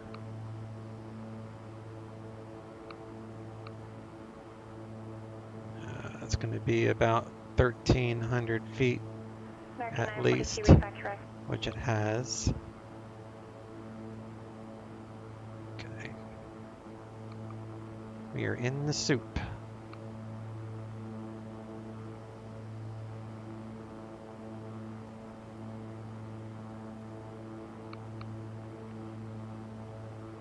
For 399er, descend path discretion, maintain 6,000. Descend path discretion. I'm going to descend now to 6,000, 1399er. 36 Tango Tango, taxi to parking via Alpha. Alright, so we're going to keep going to 6,000.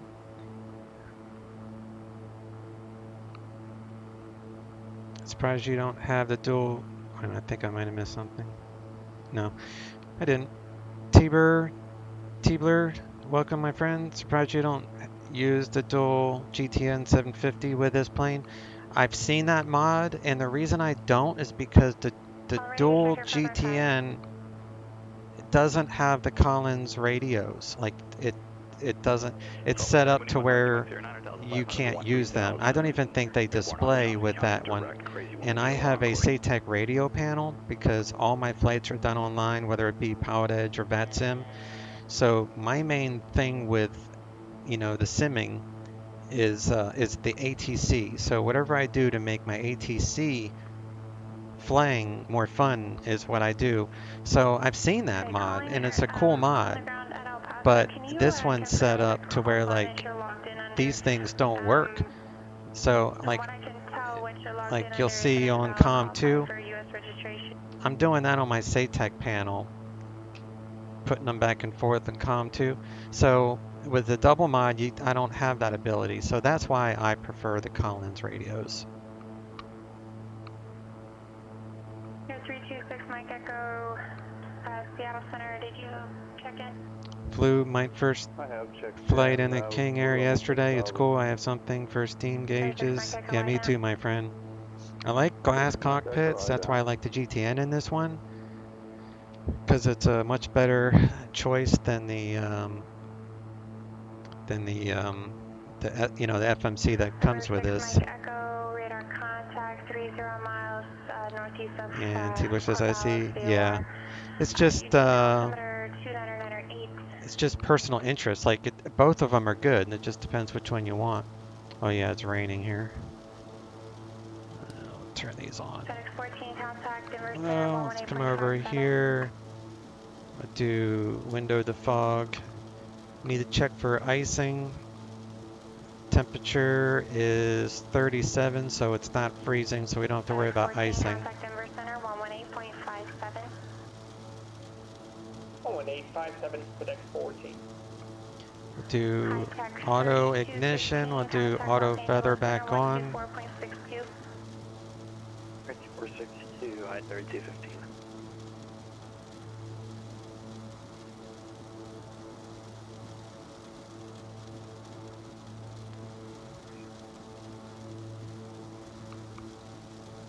Alright, so we can cross Empire.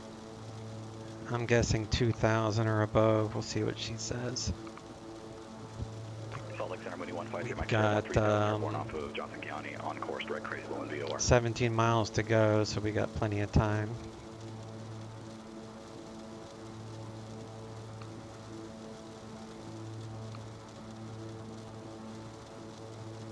Just have to keep an eye on icing for sure. 7153 Mike Sierra, Salt Lake Center. Did you already receive a clearance? Yes, I did. And assigned squawk code? Yes, I'm squawking 7052. Okay, 7153 Mike Sierra. I'm showing the assigned squawk code was 2052. 2052. This is PilotEdge, Teebler. I think the stream title shows the network that I'm flying on. Like, I fly both. I have the full subscription package for PilotEdge, both the Western Expansion and the ZLA, so I pay the $35 monthly fee. Because if you have them both, you get one for $15 instead of...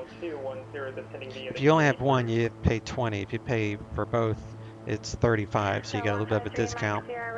And then I usually fly VATSIM in the evenings when there's guaranteed, or not, well, you know, you have a better chance of ATC in the evenings. But here lately, you can fly on VATSIM during the day and have ATC because everybody's home. But yeah, on my stream overlay at the top, it will always say the network that I'm currently flying on. PilotEdge is my preferred. It's my preferred one. Now, if she doesn't clear me to fly this approach, by the time we're 5 miles, I'll ask. 289 kilo. You see it now? Okay, cool.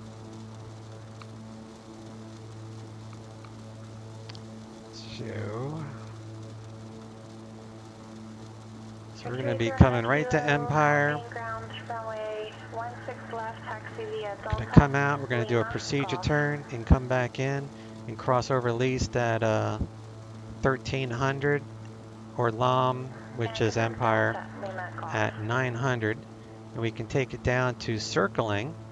Circle to land for us would be about 820. So we need to see the airport. Cross Emory at 4,000 or above. Cleared RNAV, correction, cleared ILS, runway 4, approach report, inbound procedure turn. Cross Emir at 4,000 or above, cleared ILS, procedure turn 4. I'm sorry, report when I'm inbound for 1399. I totally said that wrong. I said it good enough. She knows I know what I'm doing. I fly on here every day, so she knows my call sign. Alright, so it's 4,000, so we're going to descend again. And then we cross Empire at 4,000, and then after that we can descend again. Who else was calling? So we'll go down to 1,300 feet when we make our procedure turn. 118.42.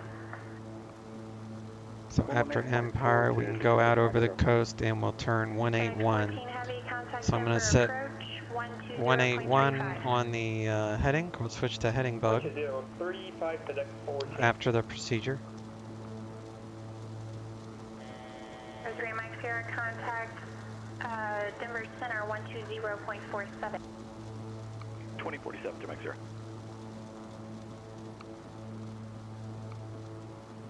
And like I said, circling, well, hopefully we'll be able to see the airport at 1,000 feet so I can do a nice pattern. You're a controller in real life. Now I'm learning the other side of the mic.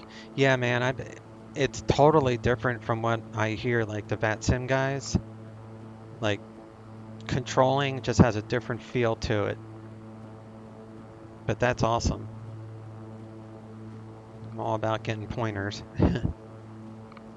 Alright, so we're going to head out over the coast. We'll do a procedure turn.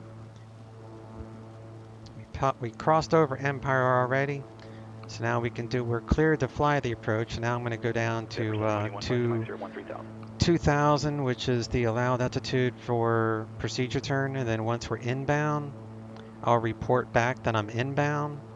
And then at which point she'll tell me to go to the CTAF of 1845. ILS approach, do you have a runway preference?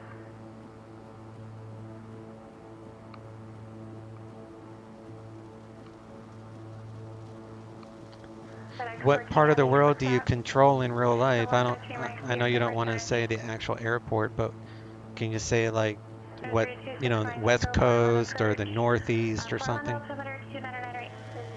Do you do a big airport or a small airport? Alright, so we're doing our procedure turn. So I'm going to go to, well, I'll just let the GPS take the procedure turn.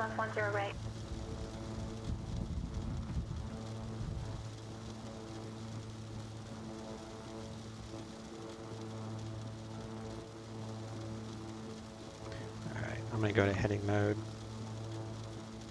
And then we'll switch this back to localizer, identify the ILS, which is, I don't know if it shows on this one.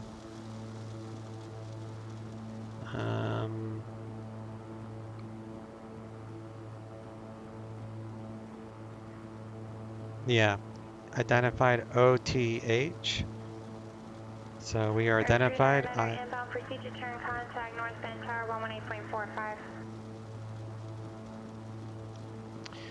118.45. I'm sorry, can you say that again for 1399?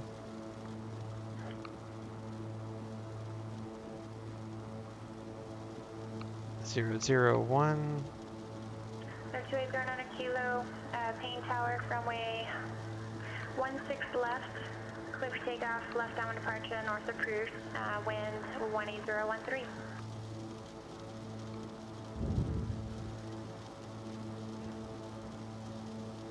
So 1399er, inbound procedure turn, contact North Bend Tower 118.45.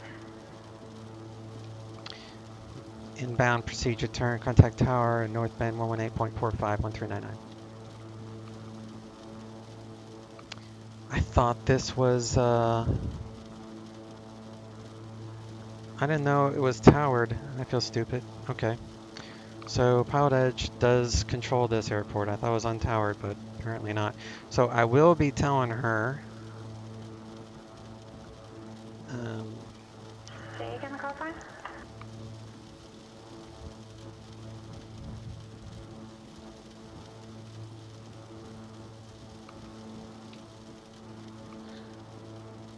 Alright, so we're gonna activate nav. OC 29, affirmative ground, runway 25, taxi via Alpha. 25 via Alpha for OC 29.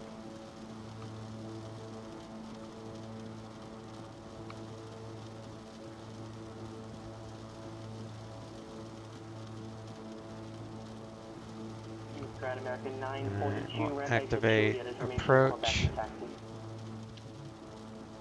And then we'll go down to Which approach again? 13, add in some flaps, do descend, North Bend Tower, King Air 1399, inbound ILS 4 approach. Air 1399 North Bend Tower, wind 230 at 8, runway 4, clear to land. Runway 4, clear to land. Actually, if I can change this request to make a circling left downwind, a circling approach for runway 22, 1399.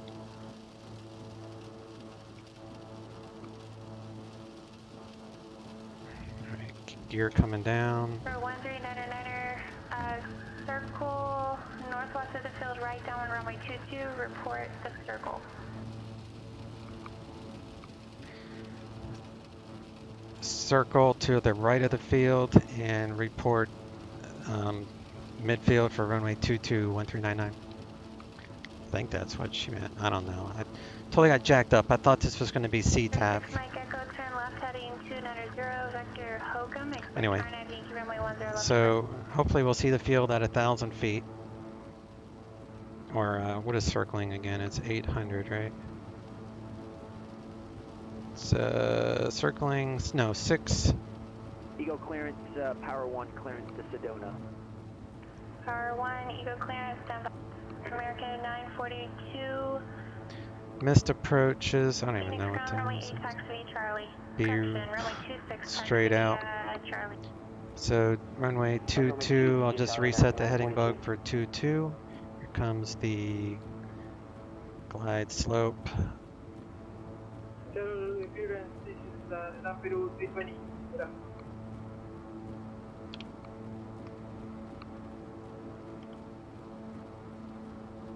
Position levers full, props full.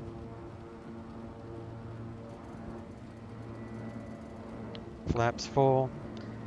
And when, like I said, we'll take this down to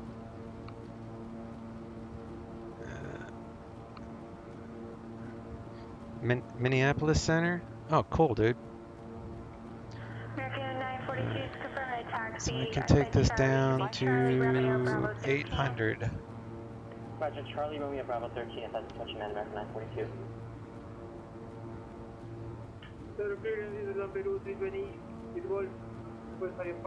Alright. Peru 320, Seattle clearance, standby please. Standby. 100 feet to minimums. Minimums. Barely see it, but I see it.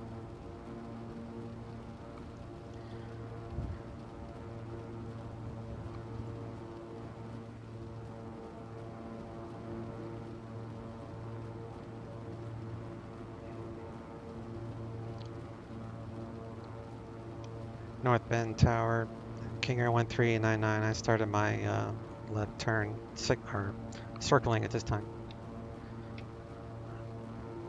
No, 1399, you were back right, and well, you said right of the field, so I guess I would put you left downwind, but the instruction was to circle northwest of the field for a right downwind runway 22.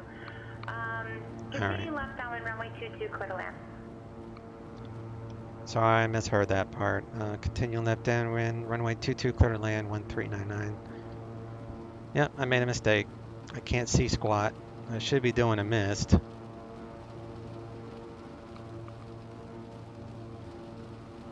Phoenix Star American 942, holding short, runway 26, we need to hold short for another few minutes to recalculate the takeoff. 357 Hotel Papa Denver, approach standby. American 942, Phoenix Star, you said you need a couple of minutes before takeoff? Hey, firm, just recalculate for the new runway. Roger, just let me know when you're ready. FedEx 14, turn right heading 080, descending maintain 8000.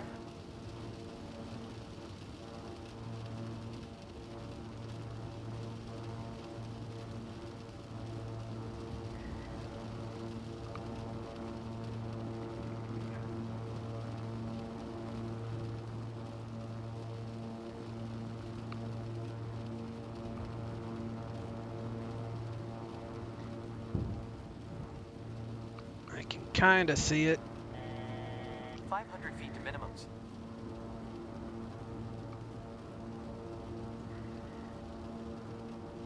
200 feet to minimums.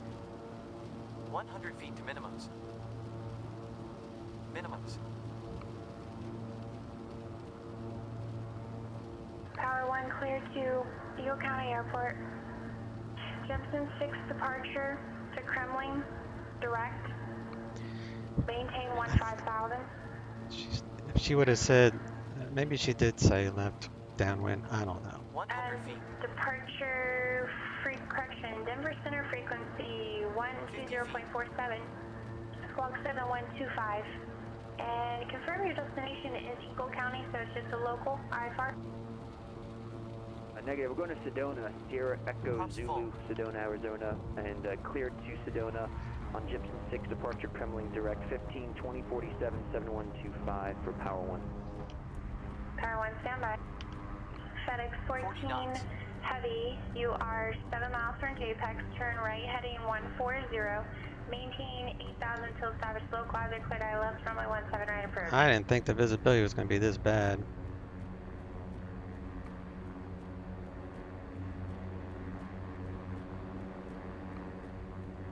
I even forgot to put my landing lights on. I got so confused.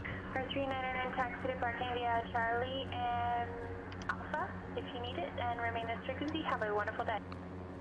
Parking via Charlie Alpha, remain with you, 1399, thanks, you too. Walker 169, contact Los Angeles Center, 133.2, have a great day. Yep, that was horrible. That was horrible.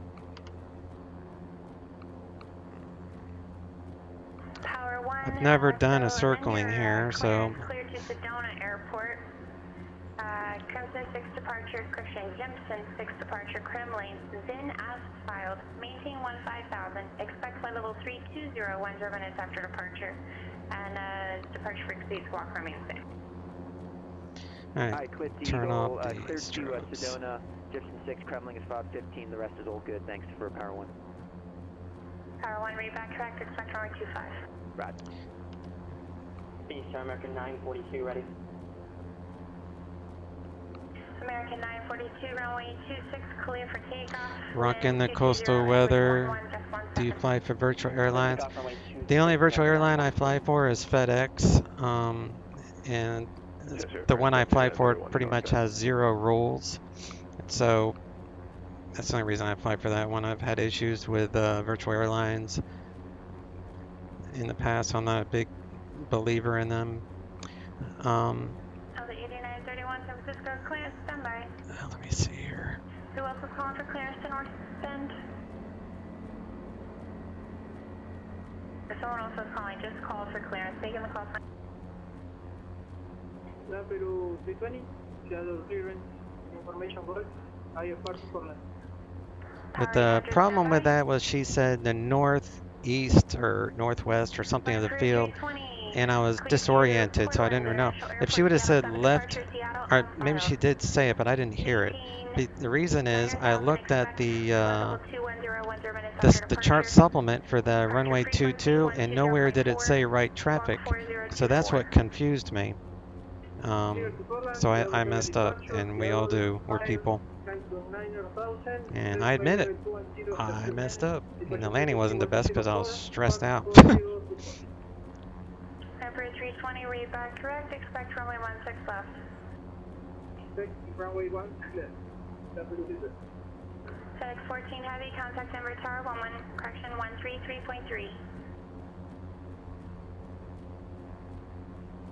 So 8931, clear to North Bend Airport, truck and 2 departure, grateful transition as far, climb via FedEx 17, 10,000, expect level 3, Turn those on, I can turn those off. 135.1, squawk 3013.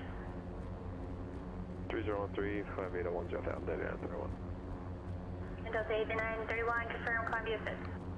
Climb Beta 1, Jeff out, 8931. So 8931, read back.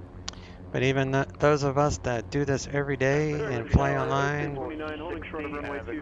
all of us are prone to mistakes. Calling airport at Las Vegas, standby. American 942, contact departure. Departure American 942. FedEx 14 Heavy, Denver Tower, wind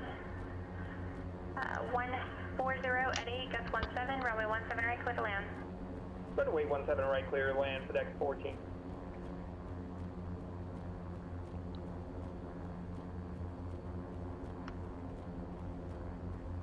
American 942, Phoenix departure, radar contact, climb view acidic 72, flight level 210.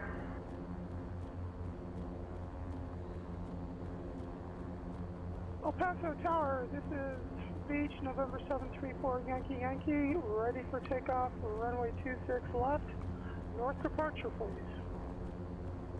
Air 734, Yankee, Paso Tower, right, cross for departure approved, runway 26 left, clear for takeoff, wind 210. I have to make a note to remind me that this is a towered airport, because I was all set to just do CTAF, and it threw me when she was like, contact tower. It's like, oh. I'm not making it. I mean, I'm making excuses, but just saying what all the contributing factors to me being confused was. But luckily it's a sim and there's no danger of hurting myself or anyone else, right? When mistakes are made. Alright, so we will do e-brake.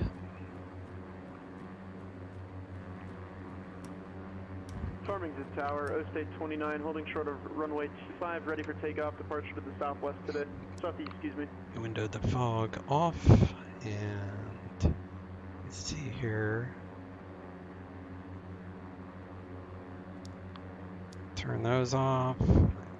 Wednesday 29, Farmington Tower. Seatbelts, coffee maker, furnace off. That is a valid call sign, so unless you have emailed off to request it be approved, don't expect it to be authorized on further flight. And then we'll come down here and we'll shut down the environment. Follow for the rest of this flight, and then I'll email off. So go auto. North 32. Turn off the bleeds. Clear direct Holcomb and cross Holcomb at. Clear that out. 5,000 or above. Cleared on. Turn off the pitot. Stall warning. And we'll open up the window. Feather the prop. November 357 Hotel Papa, 16 miles out. With information Papa would like to cross land runway 16 left. The 357 Hotel. Turn off avionics.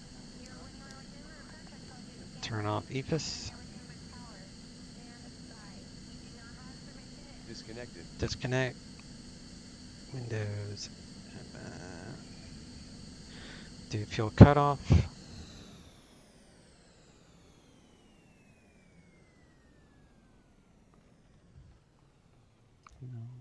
Turn off the batteries.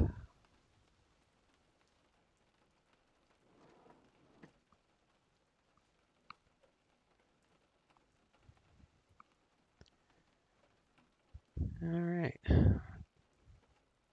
In the flight on Project Fly, and we'll do a quick replay of that landing. I was just so stressed out by the landing. I didn't even care about trying to make it a butter landing. I didn't want to go around, that's for sure. All right, so I'm offline. I think. Oh yeah, with this you gotta have the battery on. Otherwise, the replay works kind of weird. At least for me.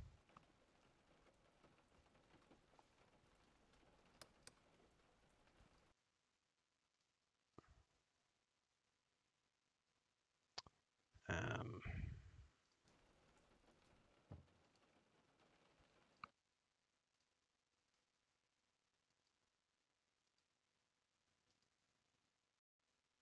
60 knots.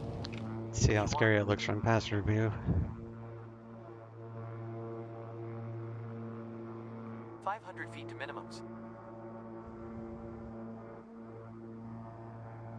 I should have gone missed. 200 feet to minimums. That's what I should have done because I didn't really see the airport by the time by the minimums. I mean, I did barely, but it's too foggy to try this circling crap.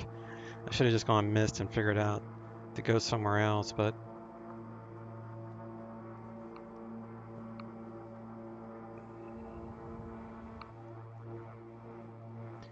it all worked out. 100 feet. 50 feet.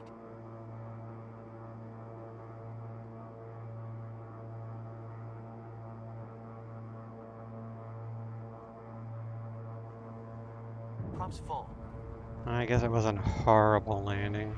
Let's see what that landing rate was. I can look that up.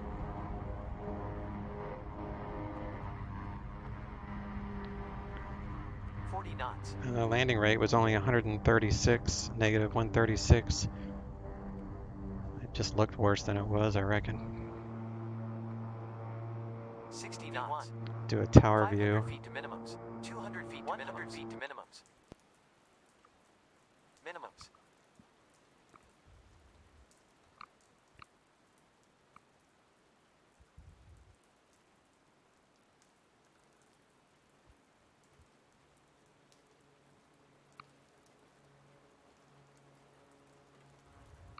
But I love this plane.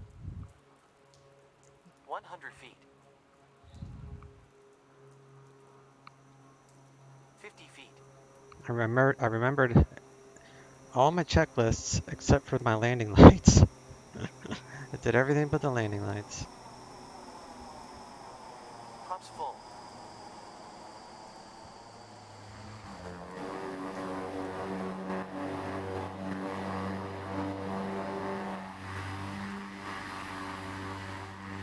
Knots.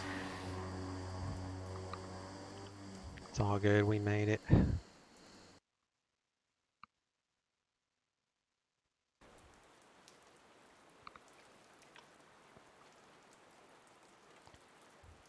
we'll set her cold and dark. Turn traffic global back up. Not that there's anything here. So yeah, I appreciate you guys hanging out with me on this flight. It was exciting. Mistakes were made, but we landed.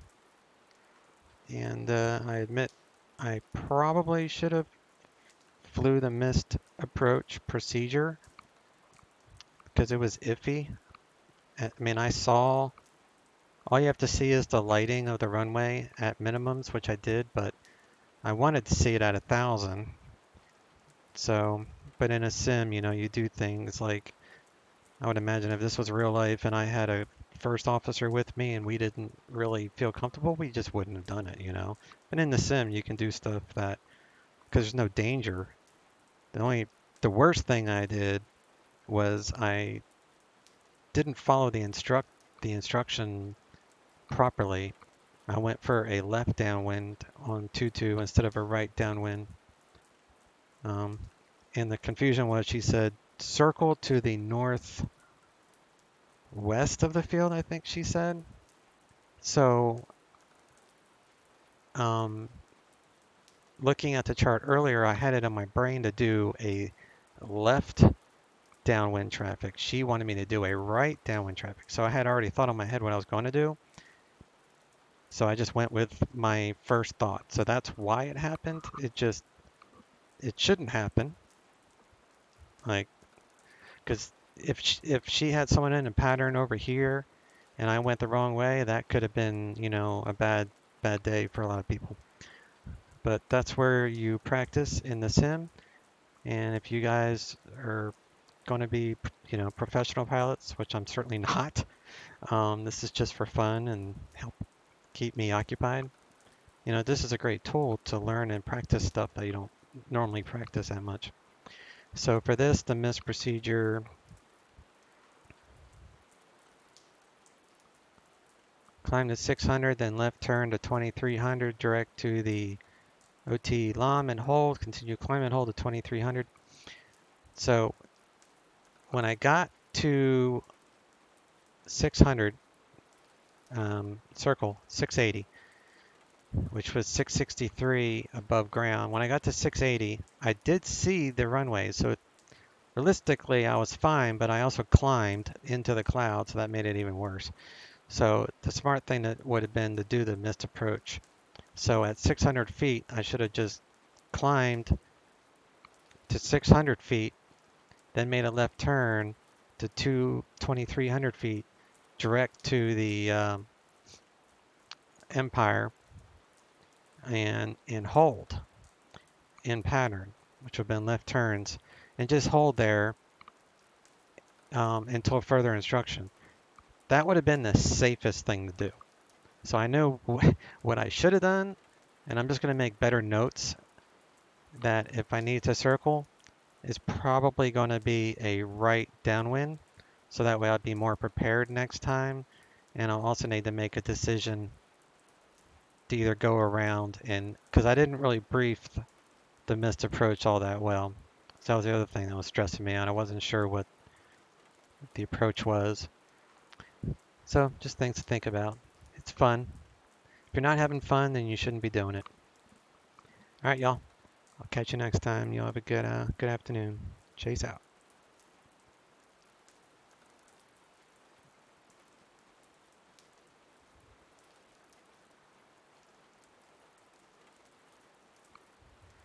Bravo 2503, do you remember his temperature for that?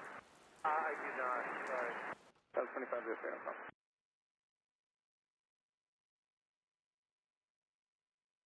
Flight 1984, clear, direct Newburgh, going Victor 287. Direct Newburgh to join Victor 287, now flight 1984.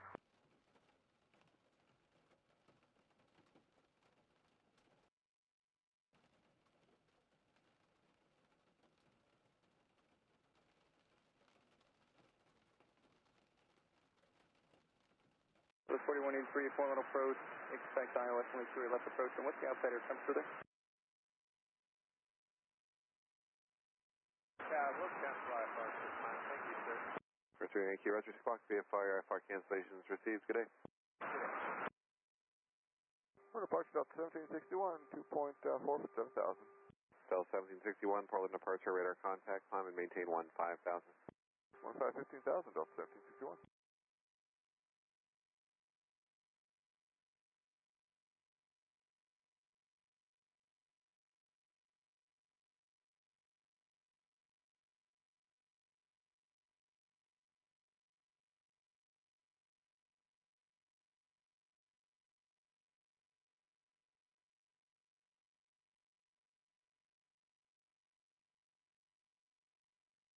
Flight 8034, turn right heading 040, just going to maintain 3,500.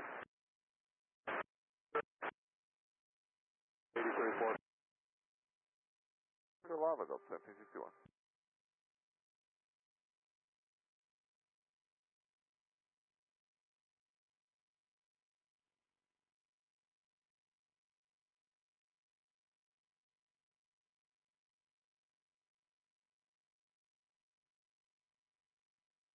Sentinel aircraft descending on the Timbers arrival, moderate rime icing reported 7,500 to 6,000.